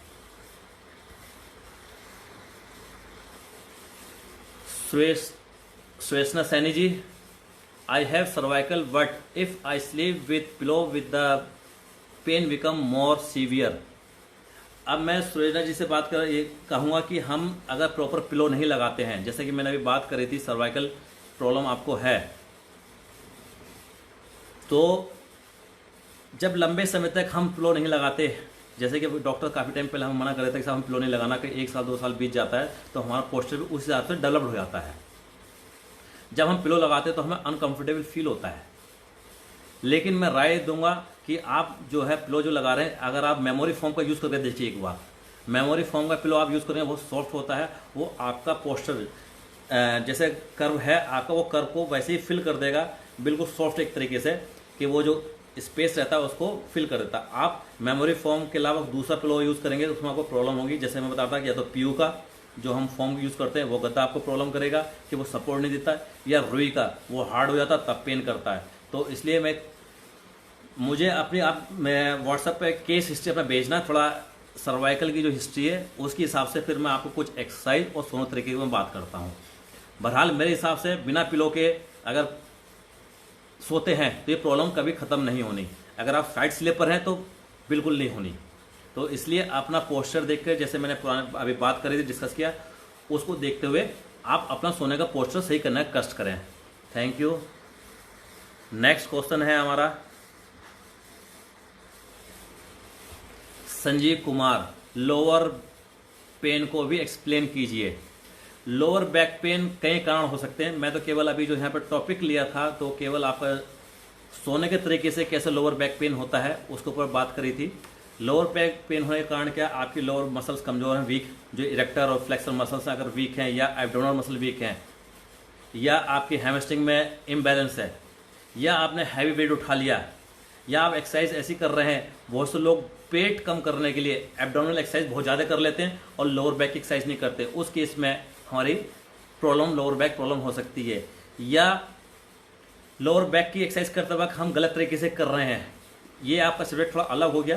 तो लेकिन मैं इसमें ये बताना चाहूँगा कि जब आप भी लोअर बैक की एक्सरसाइज करते हैं किसी एक्सपर्ट के अंडर में करेंगे, और लोअर बैक होने का कारण पेन आपके आज की डेट में, अगर आप सुबह जब उठते हैं आपको फील होता है कि मेरे बॉडी में या स्टिफनेस ज़्यादा है सुबह उठने के बाद, तो आप अपना विटामिन डी भी चेक कराएंगे, क्योंकि 90% आज की डेट में लोगों में विटामिन डी की मात्रा कम है। उसके कारण आपकी बोन के अंदर, हमारे अंदर कैल्शियम की कमी रहती है और हमेशा पेन बना रहता है। तो एक तो आप अपना टेस्ट कराएंगे, साथ ही साथ थोड़ा सा बैक से रिलेटेड आप अपनी एक्सरसाइज स्टार्ट कर दीजिए। धर्मेंद्र बालियन जी, मेरा email ID Anil Chauhan kgk@gmail.com है। धर्मेंद्र बालियन जी ने मेरी ईमेल मांगी है। ईमेल मेरी अगर सुन रहे हैं तो आप नोट कर लीजिए, Anil Chauhan ANIL Anil CHAUHAN Chauhan kgk@gmail.com। Thank you.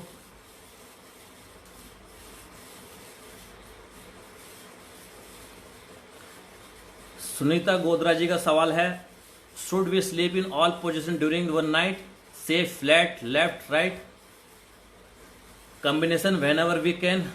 आप किसी भी कॉम्बिनेशन में सोच सकते हैं जिसमें आपको कंफर्टेबल रहे।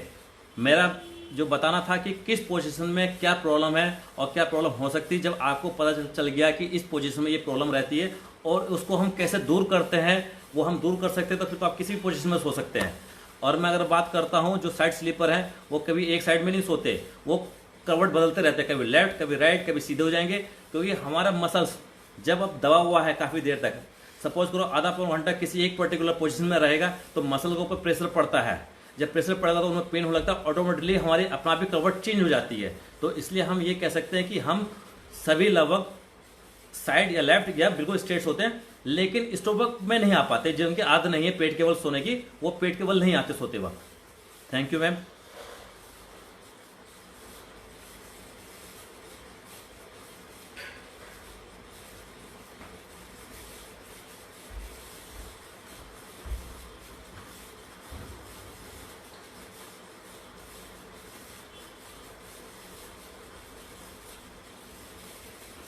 संजीव कुमार अगेन आज हैमस्ट्रिंग पेन के बारे में बताएं।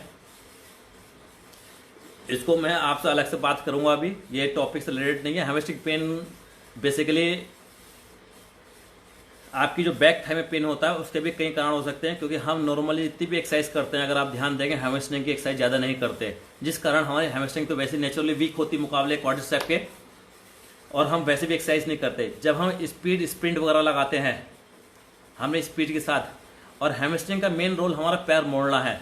मैं स्पीड के साथ जब कोई भी काम करूँगा हैमस्ट्रिंग पुल हो जाएगा या उसमें इंजरी हो जाएगी। तो इसलिए हैमस्ट्रिंग स्ट्रेंथनिंग जरूरी है, जिसके लिए हम लेग कर्ल एक्सरसाइज भी कर सकते हैं। लेग कर्ल हम बोलते हैं, वो मशीन के थ्रू भी कर सकते हैं, विद पार्टनर भी कर सकते हैं, और साथ ही साथ ट्रेनिंग के बाद इसकी स्ट्रेचिंग जरूरी है, क्योंकि हैमस्ट्रिंग की स्ट्रेचिंग नहीं करते ये शॉर्ट हो जाती है हमारी। कि आपका साइज एक्टिविटी करने के बाद जितनी भी हम एक्टिविटी करते हैं, मसल पंप होने का वो थोड़ा शॉर्ट लेंथिंग उसकी शॉर्ट हो जाती है, इस कारण वो पूरा फुल लेंथ में नहीं आ पाती। तो इसलिए एक्सरसाइज के बाद आप अपनी hamstring lengthening exercise, stretching exercise जरूर करेंगे, जिससे कि आपका बैलेंस बना रहे। Thank you. Kavita Raheja ji, sir मेरे राइट साइड शोल्डर में पेन होता है, उसके लिए आप क्या सजेस्ट करना चाहेंगे? अभी शोल्डर के लिए अगर आप साइड स्लीपर हैं, राइट साइड से सोते हैं और हाथ मोड़ के सोते हैं, वो छोड़ देंगे। उसके हिसाब से जैसे मैंने बताया था कि आपको पिलो यूज़ करना है, पिलो यूज़ करेंगे हम। और उसी के साथ साथ आपको जो मैंने एक्सरसाइज बताई थी वो बेसिकली शोल्डर और सर्वाइकल और आपका 6 स्कैपुला के हिसाब से बताई थी। जो एक्सरसाइज आप करते हैं उन एक्सरसाइज में ये एक्सरसाइज आप ऐड कर लीजिए। अगर कोई प्रॉब्लम होती है तो आप मेरे ईमेल आईडी पर या मेरा नंबर डला हुआ है पैफी साइट पर, उस पर आप डिस्कस कर सकते हैं।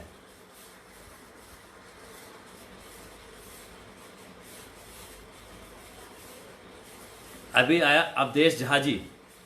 Next question from Awadhesh Jha ji, when I ride the bike then after some time I feel pain in shoulders muscles. अभी आप थोड़ा ध्यान देंगे कि आप जब बाइक पे बैठते हैं तो आपका शोल्डर पोजीशन क्या रहती है। जब मैं बाइक पे बैठूंगा मेरा शोल्डर ऐसे, और जितनी भी बाइक, आपकी बाइक कैसी है, इस रेसर बाइक है कैसी बाइक है, अगर रेसर बाइक है उसके अंदर पोस्टर हमारा फॉरवर्ड लीन टाइप का रहता है, आगे की तरफ झुके रहते हैं, एक स्लोप सा रहता है, तो आपका टोटल प्रेशर हमारा शोल्डर्स के ऊपर रहता है। जब हमारे शोल्डर की स्ट्रेंथ कम होगी, जाहिर सी बात है कि हमारा टोटल प्रॉब्लम मतलब बॉडी वेट आपका शोल्डर्स के ऊपर रहेगा। तो इसके लिए आप शोल्डर स्ट्रेंथनिंग एक्सरसाइज कर दीजिए, और आप अपना स्ट्रेंथनिंग एक्सरसाइज अपना कर दीजिए, और धीरे धीरे आप ये अपना जो प्रॉब्लम आपकी है वो दूर हो जाएगी।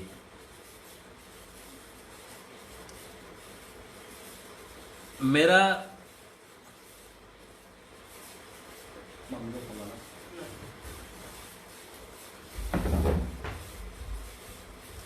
अभी एक जी पूछा है मेलाटोनिन का क्या रोल है, बलवंत सिंह जी ने।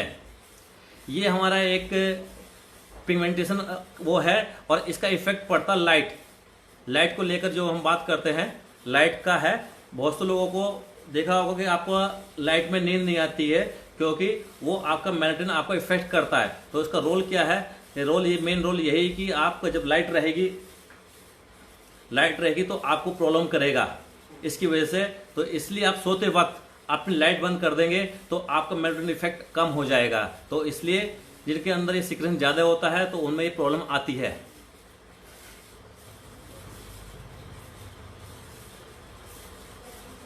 मंजू चौहान का क्वेश्चन है, मेरा लेफ्ट हैंड कांपता है। मैडम ये कांपने के कारण कई हो सकते हैं, पर्टिकुलर मैं ये तो नहीं कह सकता क्या कारण है जब तक मुझे केस हिस्ट्री नहीं पता चले। बहरहाल जो भी हो, या नर्व की प्रॉब्लम से है या मसल डिस्ट्रोफी की वजह से है, किस प्रॉब्लम से है या आपको प्रॉब्लम, ये कहना बड़ा मुश्किल है। जब तक आप मुझे पूरा डिटेल नहीं बताएंगी तो मैं इसमें जवाब देना बड़ा मुश्किल रहेगा। अगर आपका स्लीपिंग पोस्चर की वजह से है तो जो एक्सरसाइज मैंने अभी रिकमेंड की है वो एक्सरसाइज आप शुरू कर दीजिए, काफ़ी हद तक आपकी प्रॉब्लम खत्म हो जाएगी। और वैसे भी मसल, अगर आपका हाथ कांपता है भाई, वो पार्किंसन की वजह से है या नर्वस सिस्टम की वजह से है, जो पार्किंसन की प्रॉब्लम हम बात करते हैं उसकी वजह से है, तो उस केस में तो आपका मेडिकल ट्रीटमेंट के साथ साथ आप मसल स्ट्रेंथनिंग एक्सरसाइज शुरू कर दीजिए। अभी पैफी की साइड से अभी इन्होंने डाला है, पैफी की साइट के ऊपर मेरा व्हाट्सएप नंबर भी है और ईमेल आईडी भी है। जो भी डिटेल में बात करना चाहेंगे आप मुझसे इस विषय पे कभी भी किसी टाइम भी बात कर सकते हैं।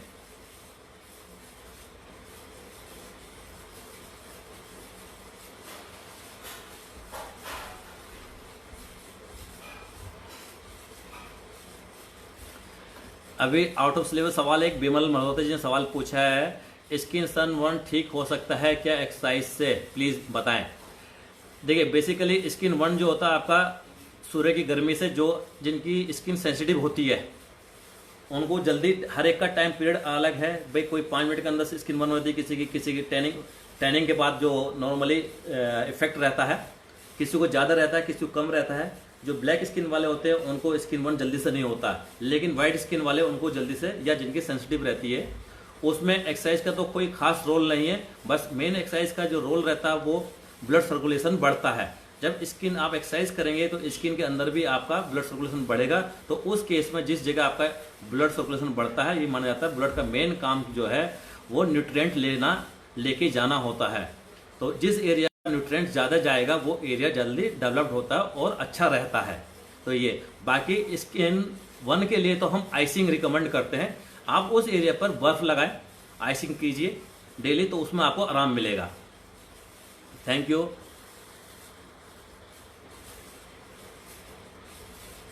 नीलकमल चड्ढा जी का सवाल है, if one someone is not able to sleep on back and have cervical pain, what to do. Sir आप you can say sleep sideward, आप जो है आराम से साइडवर्ड सो सकते हैं, प्रॉपर पिलो लगाइए, आपको आराम से नींद आएगी, कोई प्रॉब्लम नहीं। अगर आपका प्रॉपर पोजीशन है, पिलो की तकिए की प्रॉपर पोजीशन आपका सिलेक्शन है, तो जो सिलेक्शन करेंगे पिलो का, एक तो आप ध्यान रखेंगे गर्दन और शोल्डर के बीच में जितना गैप है उसको आप मेजर कर लीजिए, और उसके हिसाब से आपको उतना मोटा तकिया लगाइए जिससे कि आपकी गर्दन सीधी रहे, तो आप साइड से आराम से सो सकते हैं। कोई जरूरी नहीं कि हमें बैक से ही सोना हो। और साथ ही साथ इसके आप सर्वाइकल एक्सरसाइज स्टार्ट करिए। Thank you.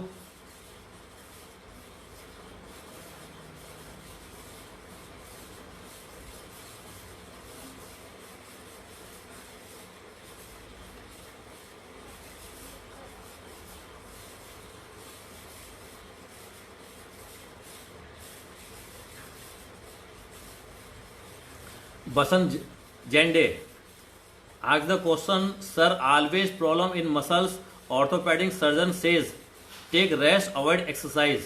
I stopped doing exercises for 2 years, still there is pain, what to do? Vasan sir, are you listening me? Vasan sir, are you listening me?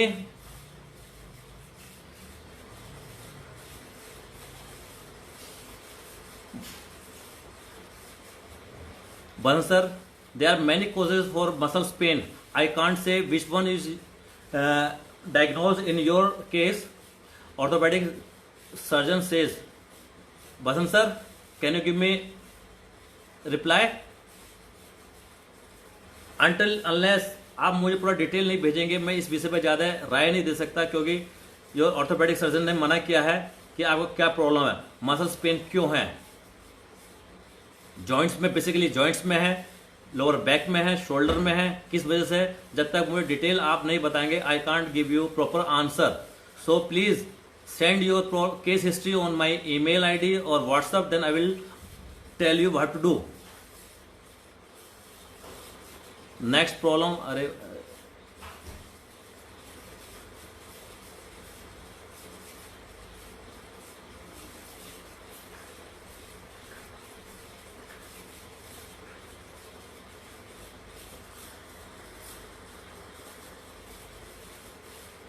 Shekhawat sir का जवाब आया है, thanks for answering मी। क्या जवाब आपका सही है?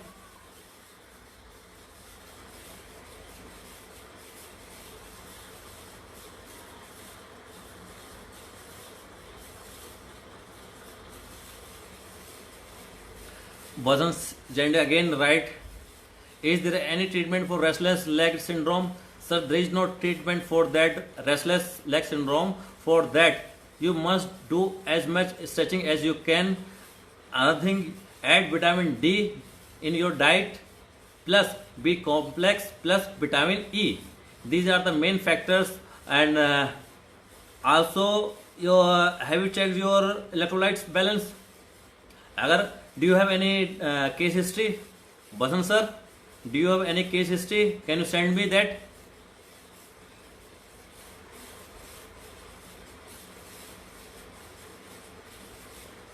क्योंकि restless leg syndromes may be due to many factors, due to lack of vitamin D, excessive workout, electrolytes, vitamin E and B complex. These are the main reasons due to which your restless leg syndrome may occur. So for that you have to do stretching exercise for your calf muscles, and before sleeping please dip your legs in your cold water. आप ठंडे पानी में डाल के कम से कम सोने से पहले 10-15 मिनट आप अपने ठंडे पानी में पैर डाल के बैठिए, और बाकी आप मुझे केस हिस्ट्री दीजिए, उसके बाद में आपके हिसाब से मैं उस पर बात कर सकता हूं।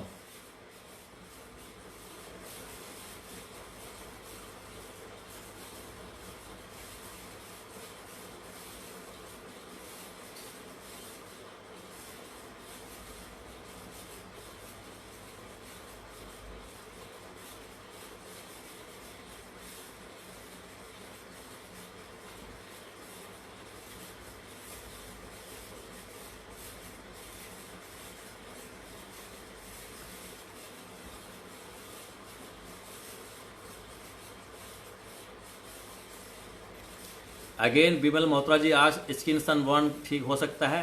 जैसे मैंने पहले बताया कि एक्सरसाइज से तो केवल आपका ब्लड सर्कुलेशन, आपका स्किन ऊपर आपका फास्ट होगा, और वो एक तरीके से न्यूट्रिएंट होगा जब पहुँचेगा तो रिकवरी जल्दी होगी। ये नहीं कह सकता कि एक्सरसाइज से हो जाएगा। उसके लिए स्किन बर्न जो हुआ है उसको हम अवॉइड करेंगे। प्लस आप स्किन में निकलने से, बाहर निकलने से पहले, सन में निकलने से पहले आप जो स्किन प्रोटेक्टिव स्किन क्रीम आती है उनका यूज़ करिए। और सनबर्न हो जाता है तो आप आइसिंग करिए। Icing is the best treatment for that. आप वो यूज़ कर सकते हैं और सनस्क्रीन आप लगा सकते हैं। बलवंत सिंह अगेन आस्क, क्या जमीन पर सोना हानिकारक हो सकता है? सर जैसे मैंने आपको बताया कि हमारे जो कर्वेचर हैं, अगर वो कर्वेचर डिस्टर्ब हो जाते हैं, क्योंकि हमारा जमीन आपका हार्ड सर्विस है। अगर आप लंबे समय तक, कभी कभी आप लेट रहे तो कोई प्रॉब्लम नहीं है, लेकिन लंबे समय तक आप जब हम सोते हैं ज़मीन के ऊपर तो हमारे कर्वेचर को इफेक्ट पड़ता है। जब लंबे समय तक आप सोएंगे तो जो सर्वाइकल कर्वेचर और लंबा कर्वेचर वो फ्लैट होने लगेंगे। जब ये फ्लैट हो जाएंगे तो हमारी नर्व, जो पेरिफेरल नर्व की बात कर रहा था, वो कंप्रेस होने लगेगी। तो हर वक्त आपके लोअर बैक में या सर्वाइकल में प्रॉब्लम रहेगी, और वहाँ पर मसल स्पाज्म बन जाता है जो 24 घंटे पेन रहता है। राय सर, मेरा व्हाट्सएप नंबर पे साइड पे पड़ा हुआ, वहां से आप डाउनलोड कर सकते हैं।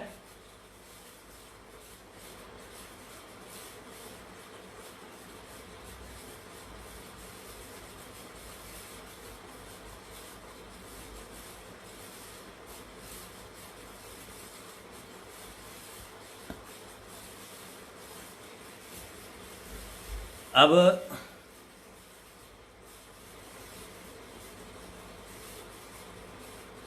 डीपी ओझा जी, आज मेरे लेग में पेन होता है, please give me some suggestion. Sir इसका कारण आप मुझे बताइए, कारण क्या है बैक में पेन होने का, उसी के अनुसार मैं आपको बात कर सकता हूं। क्योंकि कारण क्या है लेग में पेन होने का? भाई आपका पेन आपका ये लोअर बैक से भी हो सकता है, साइटिका पेन भी हो सकता है वो, या मसल्स की वजह से भी हो सकता है। कई कारण पेन है। आप कारण होने का मैं बताइए क्यों होता है और कैसे होता है थोड़ा डिटेल में, तब मैं इसके विषय में आपको प्रॉपर जवाब दे सकता हूं sir.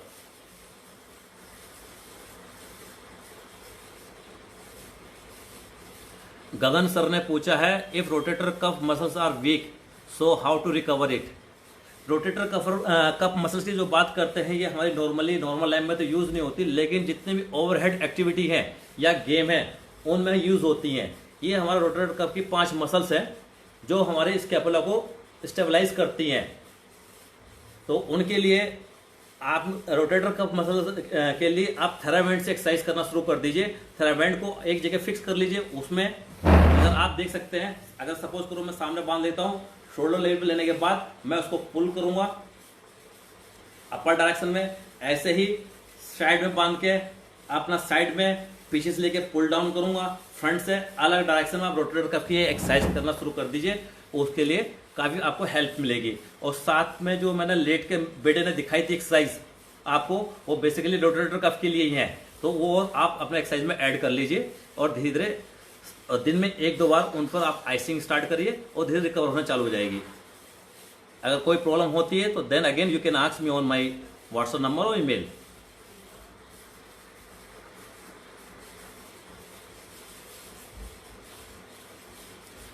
Calvin Dolo, Joe Mo asked, my ankle was twisted and the pain is still occurring. ये सब क्वेश्चन हमारे टॉपिक से अलग हैं। Never mind sir, still ankle joint is very typical joint or very complicated joint. Without your history, I can't say what to do. You may send me your X-ray or MRI report for that, so I may diagnose the proper treatment for that. What to do? Then we can say that without proper diagnosis, I can't say what to do for that. So please send me your MRI report or X-ray report.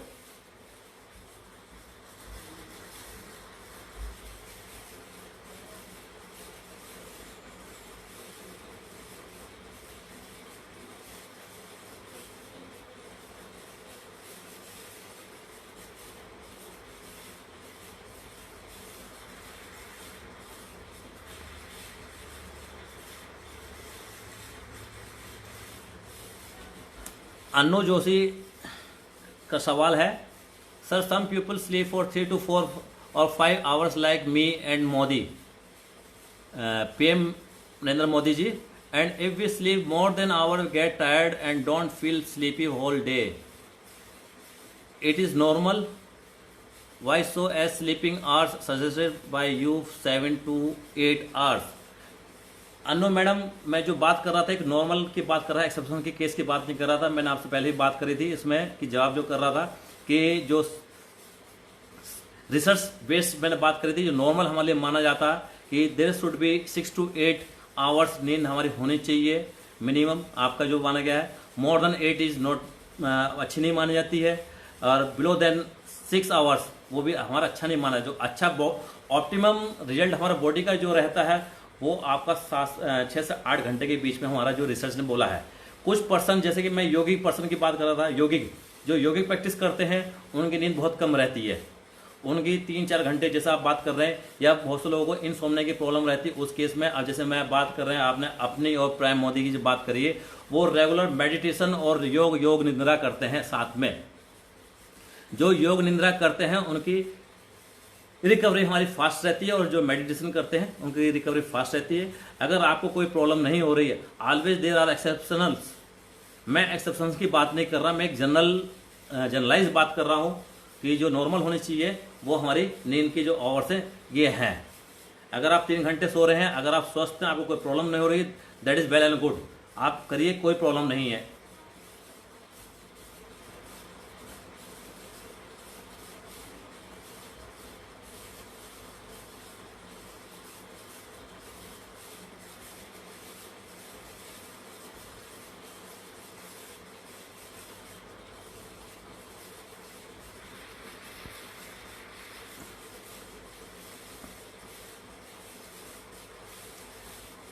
बाकी में सवाल बहुत सारे हैं, जो सवाल इस topic से रिलेटेड हैं मैं उन्हीं पे चर्चा करना चाहूँगा अभी, क्योंकि सवाल बहुत सारे हैं।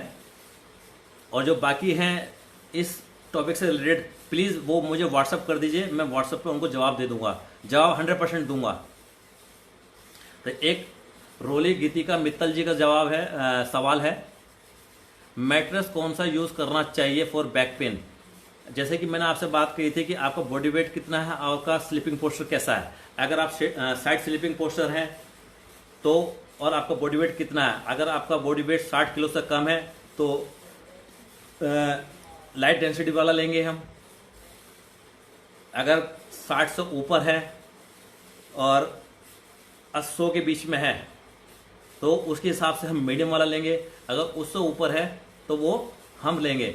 अब जैसे मैट्रेस बात करी थी, सबसे अच्छे जो मैट्रेस माने जाते हैं वो मेमोरी फोम के या लैटेक्स रबड़ के माने जाते हैं, लेकिन वे काफ़ी कॉस्टली होते हैं। तो अब इस केस में अब वो हाइब्रिड आने लगे, उसमें क्या करते हैं, प्यू फोम की लेयर लेते हैं 3-4 इंच की, उसके ऊपर फिर 2 इंच की एक रबराइज कंप्रेस रबर लगाते हैं, फिर 2 से लेकर 3 इंच की हम टॉपिंग मेमोरी फोम की या लैक्टिस रबर की लगाते हैं।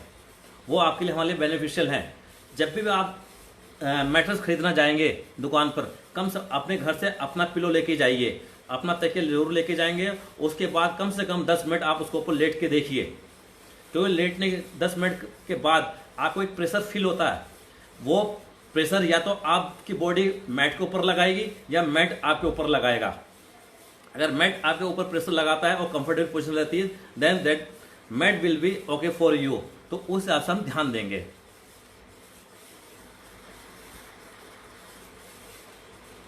मुदासिर खान किंग सर का ये सवाल हमारा अलग है। How to solve knock knee problem? Knock knee problem without operation you can't solve sir. उसके लिए हमने कितनी एक्सरसाइज कर लीजिए, अर्ली एज में कुछ भी कैलिपर यूज कर लीजिए, अगर वो जेनेटिकल है प्रॉब्लम, वो दूर नहीं होती है। उसके लिए या तो आप अगर ज़्यादा एंगल क्यों ज़्यादा ही है, तब उसके लिए अगर बिल्कुल आपका चलना मुश्किल है तो उस केस में आप ऑपरेशन ही रहता है। और बाकी कोई एक्सरसाइज या कैलिपर हम यूज़ करते हैं या पिलो प्रेसिंग एक्सरसाइज करते हैं या कुछ करते हैं, कोई ऐसा कोई प्रॉब्लम नहीं है।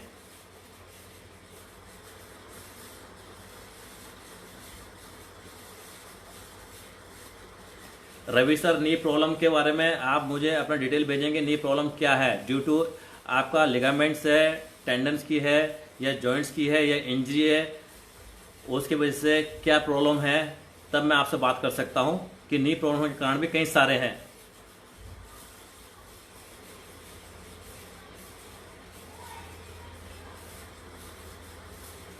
सुनीता गोदरा मैडम का एक सवाल फिर है। No one asked so I am asking one. Sometimes people get cramps in calf and toes while sleeping. आपका सवाल अच्छा है। कारण क्या है? जब मौसम चेंज होता है, वेदर चेंज होता है, मेनली उस कंडीशन में ये प्रॉब्लम सबसे ज़्यादा आती है। सोते वक्त आपको क्रैम्प आते हैं। क्रैम्प होने का जो साइंटिफिक रीजन है वो कारण है, एक तो मेनली आपका इलेक्ट्रोलाइट की कमी, इलेक्ट्रोलाइट बैलेंस आपका कम है उस कारण, या आपका थायराइड की प्रॉब्लम है, उन केस में भी आपको प्रॉब्लम होगी, या आपने ज़्यादा काम कर लिया है उस केस में भी आपको क्रैम्प आते हैं, क्योंकि वहाँ पर हमारे इलेक्ट्रोलाइट की कमी होने के कारण या डिहाइड्रेशन होने के कारण।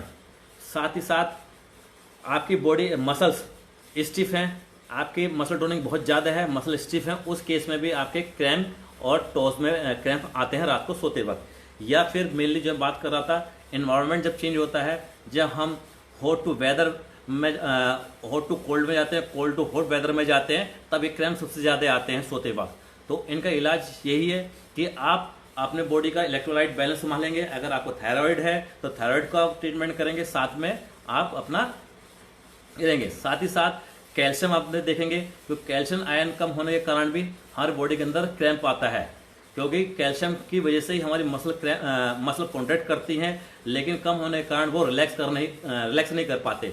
इस कारण वो क्रैम्प वहीं का वहीं रह जाता है, मसल रिलैक्स नहीं हो पाती। तो इसलिए आप अपना कैल्शियम, विटामिन डी और आपका वही जो मैं आपका एंटीऑक्सीडेंट की बात कर रहा था कि अपना विटामिन, जितनी मल्टीविटामिन है वो अपना चेक कराएंगे। प्लस आप अपना देखेंगे अपनी डाइट के अंदर रॉक सॉल्ट जो बढ़ाएंगे, पोटेशियम सॉल्ट जिसको हम सेंधा नमक बोलते हैं, वो भी हमारे शरीर के लिए बहुत फायदेमंद है कि वो मसल रिलैक्स करती हैं।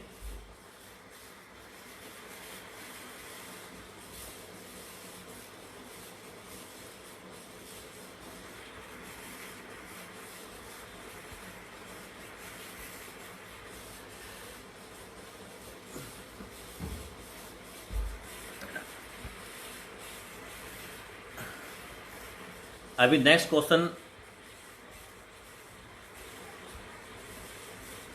Manoj Parwani ji. I am weight lifting player sir, मेरी अपर बैक में नेक में बहुत पेन है, कैसे ठीक करें? सर जैसे आप वेट लिफ्टिंग करते हैं थोड़ा ध्यान देंगे। वेट लिफ्टिंग करते वक्त जैसे अपर बैक की बात कर रहे हैं, अपर बैक की नॉर्मली जब हम एक्सरसाइज करते हैं अपर बैक को थोड़ा भूल जाते हैं, स्पेशली जो स्कैपुला को जो मसल स्टेबलाइज करती हैं उनकी एक्सरसाइज हम भूल जाते हैं। तो आप अपर बैक के साथ जो लेट पुल डाउन वगैरह हम करते हैं अपर बैक के लिए, लैटिमस डोर्सी के साथ साथ आप जो रोटेटर कफ की एक्सरसाइज वो अपने शेड्यूल में हम बढ़ाएंगे। जैसे कि पहले अभी बताया था कि रोटेटर कफ की एक्सरसाइज जो करनी है वो, और रिवर्स फ्लाई हम बढ़ाएंगे, वो थोड़ा सा एक्सरसाइज बढ़ा लीजिए। उसके बाद साथ ही साथ चेस्ट की स्ट्रेचिंग एक्सरसाइज, चेस्ट की स्ट्रेचिंग एक्सरसाइज हम बढ़ाएंगे। पेक्टोरल्स मेजर की स्ट्रेचिंग एक्सरसाइज आप बढ़ाइए साथ में।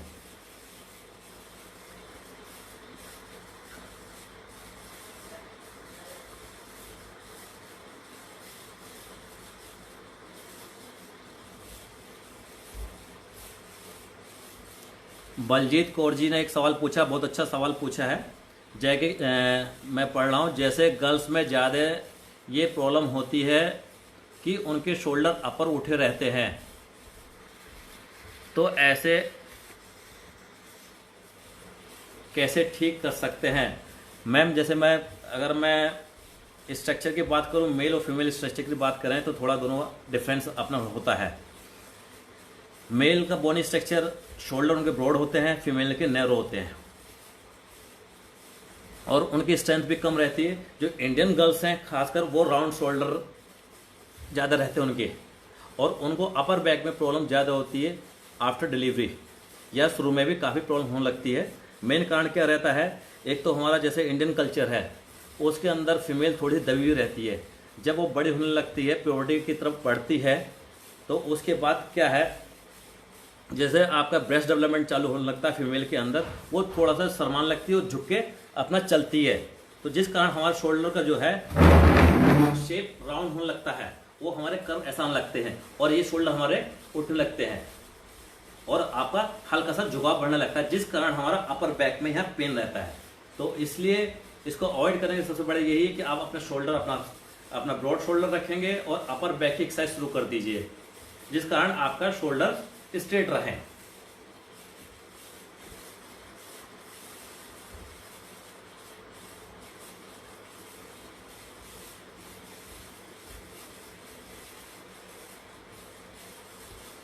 और इसी के साथ मेरे ख्याल से लगभग सारे सवाल पूरे हो गए हैं।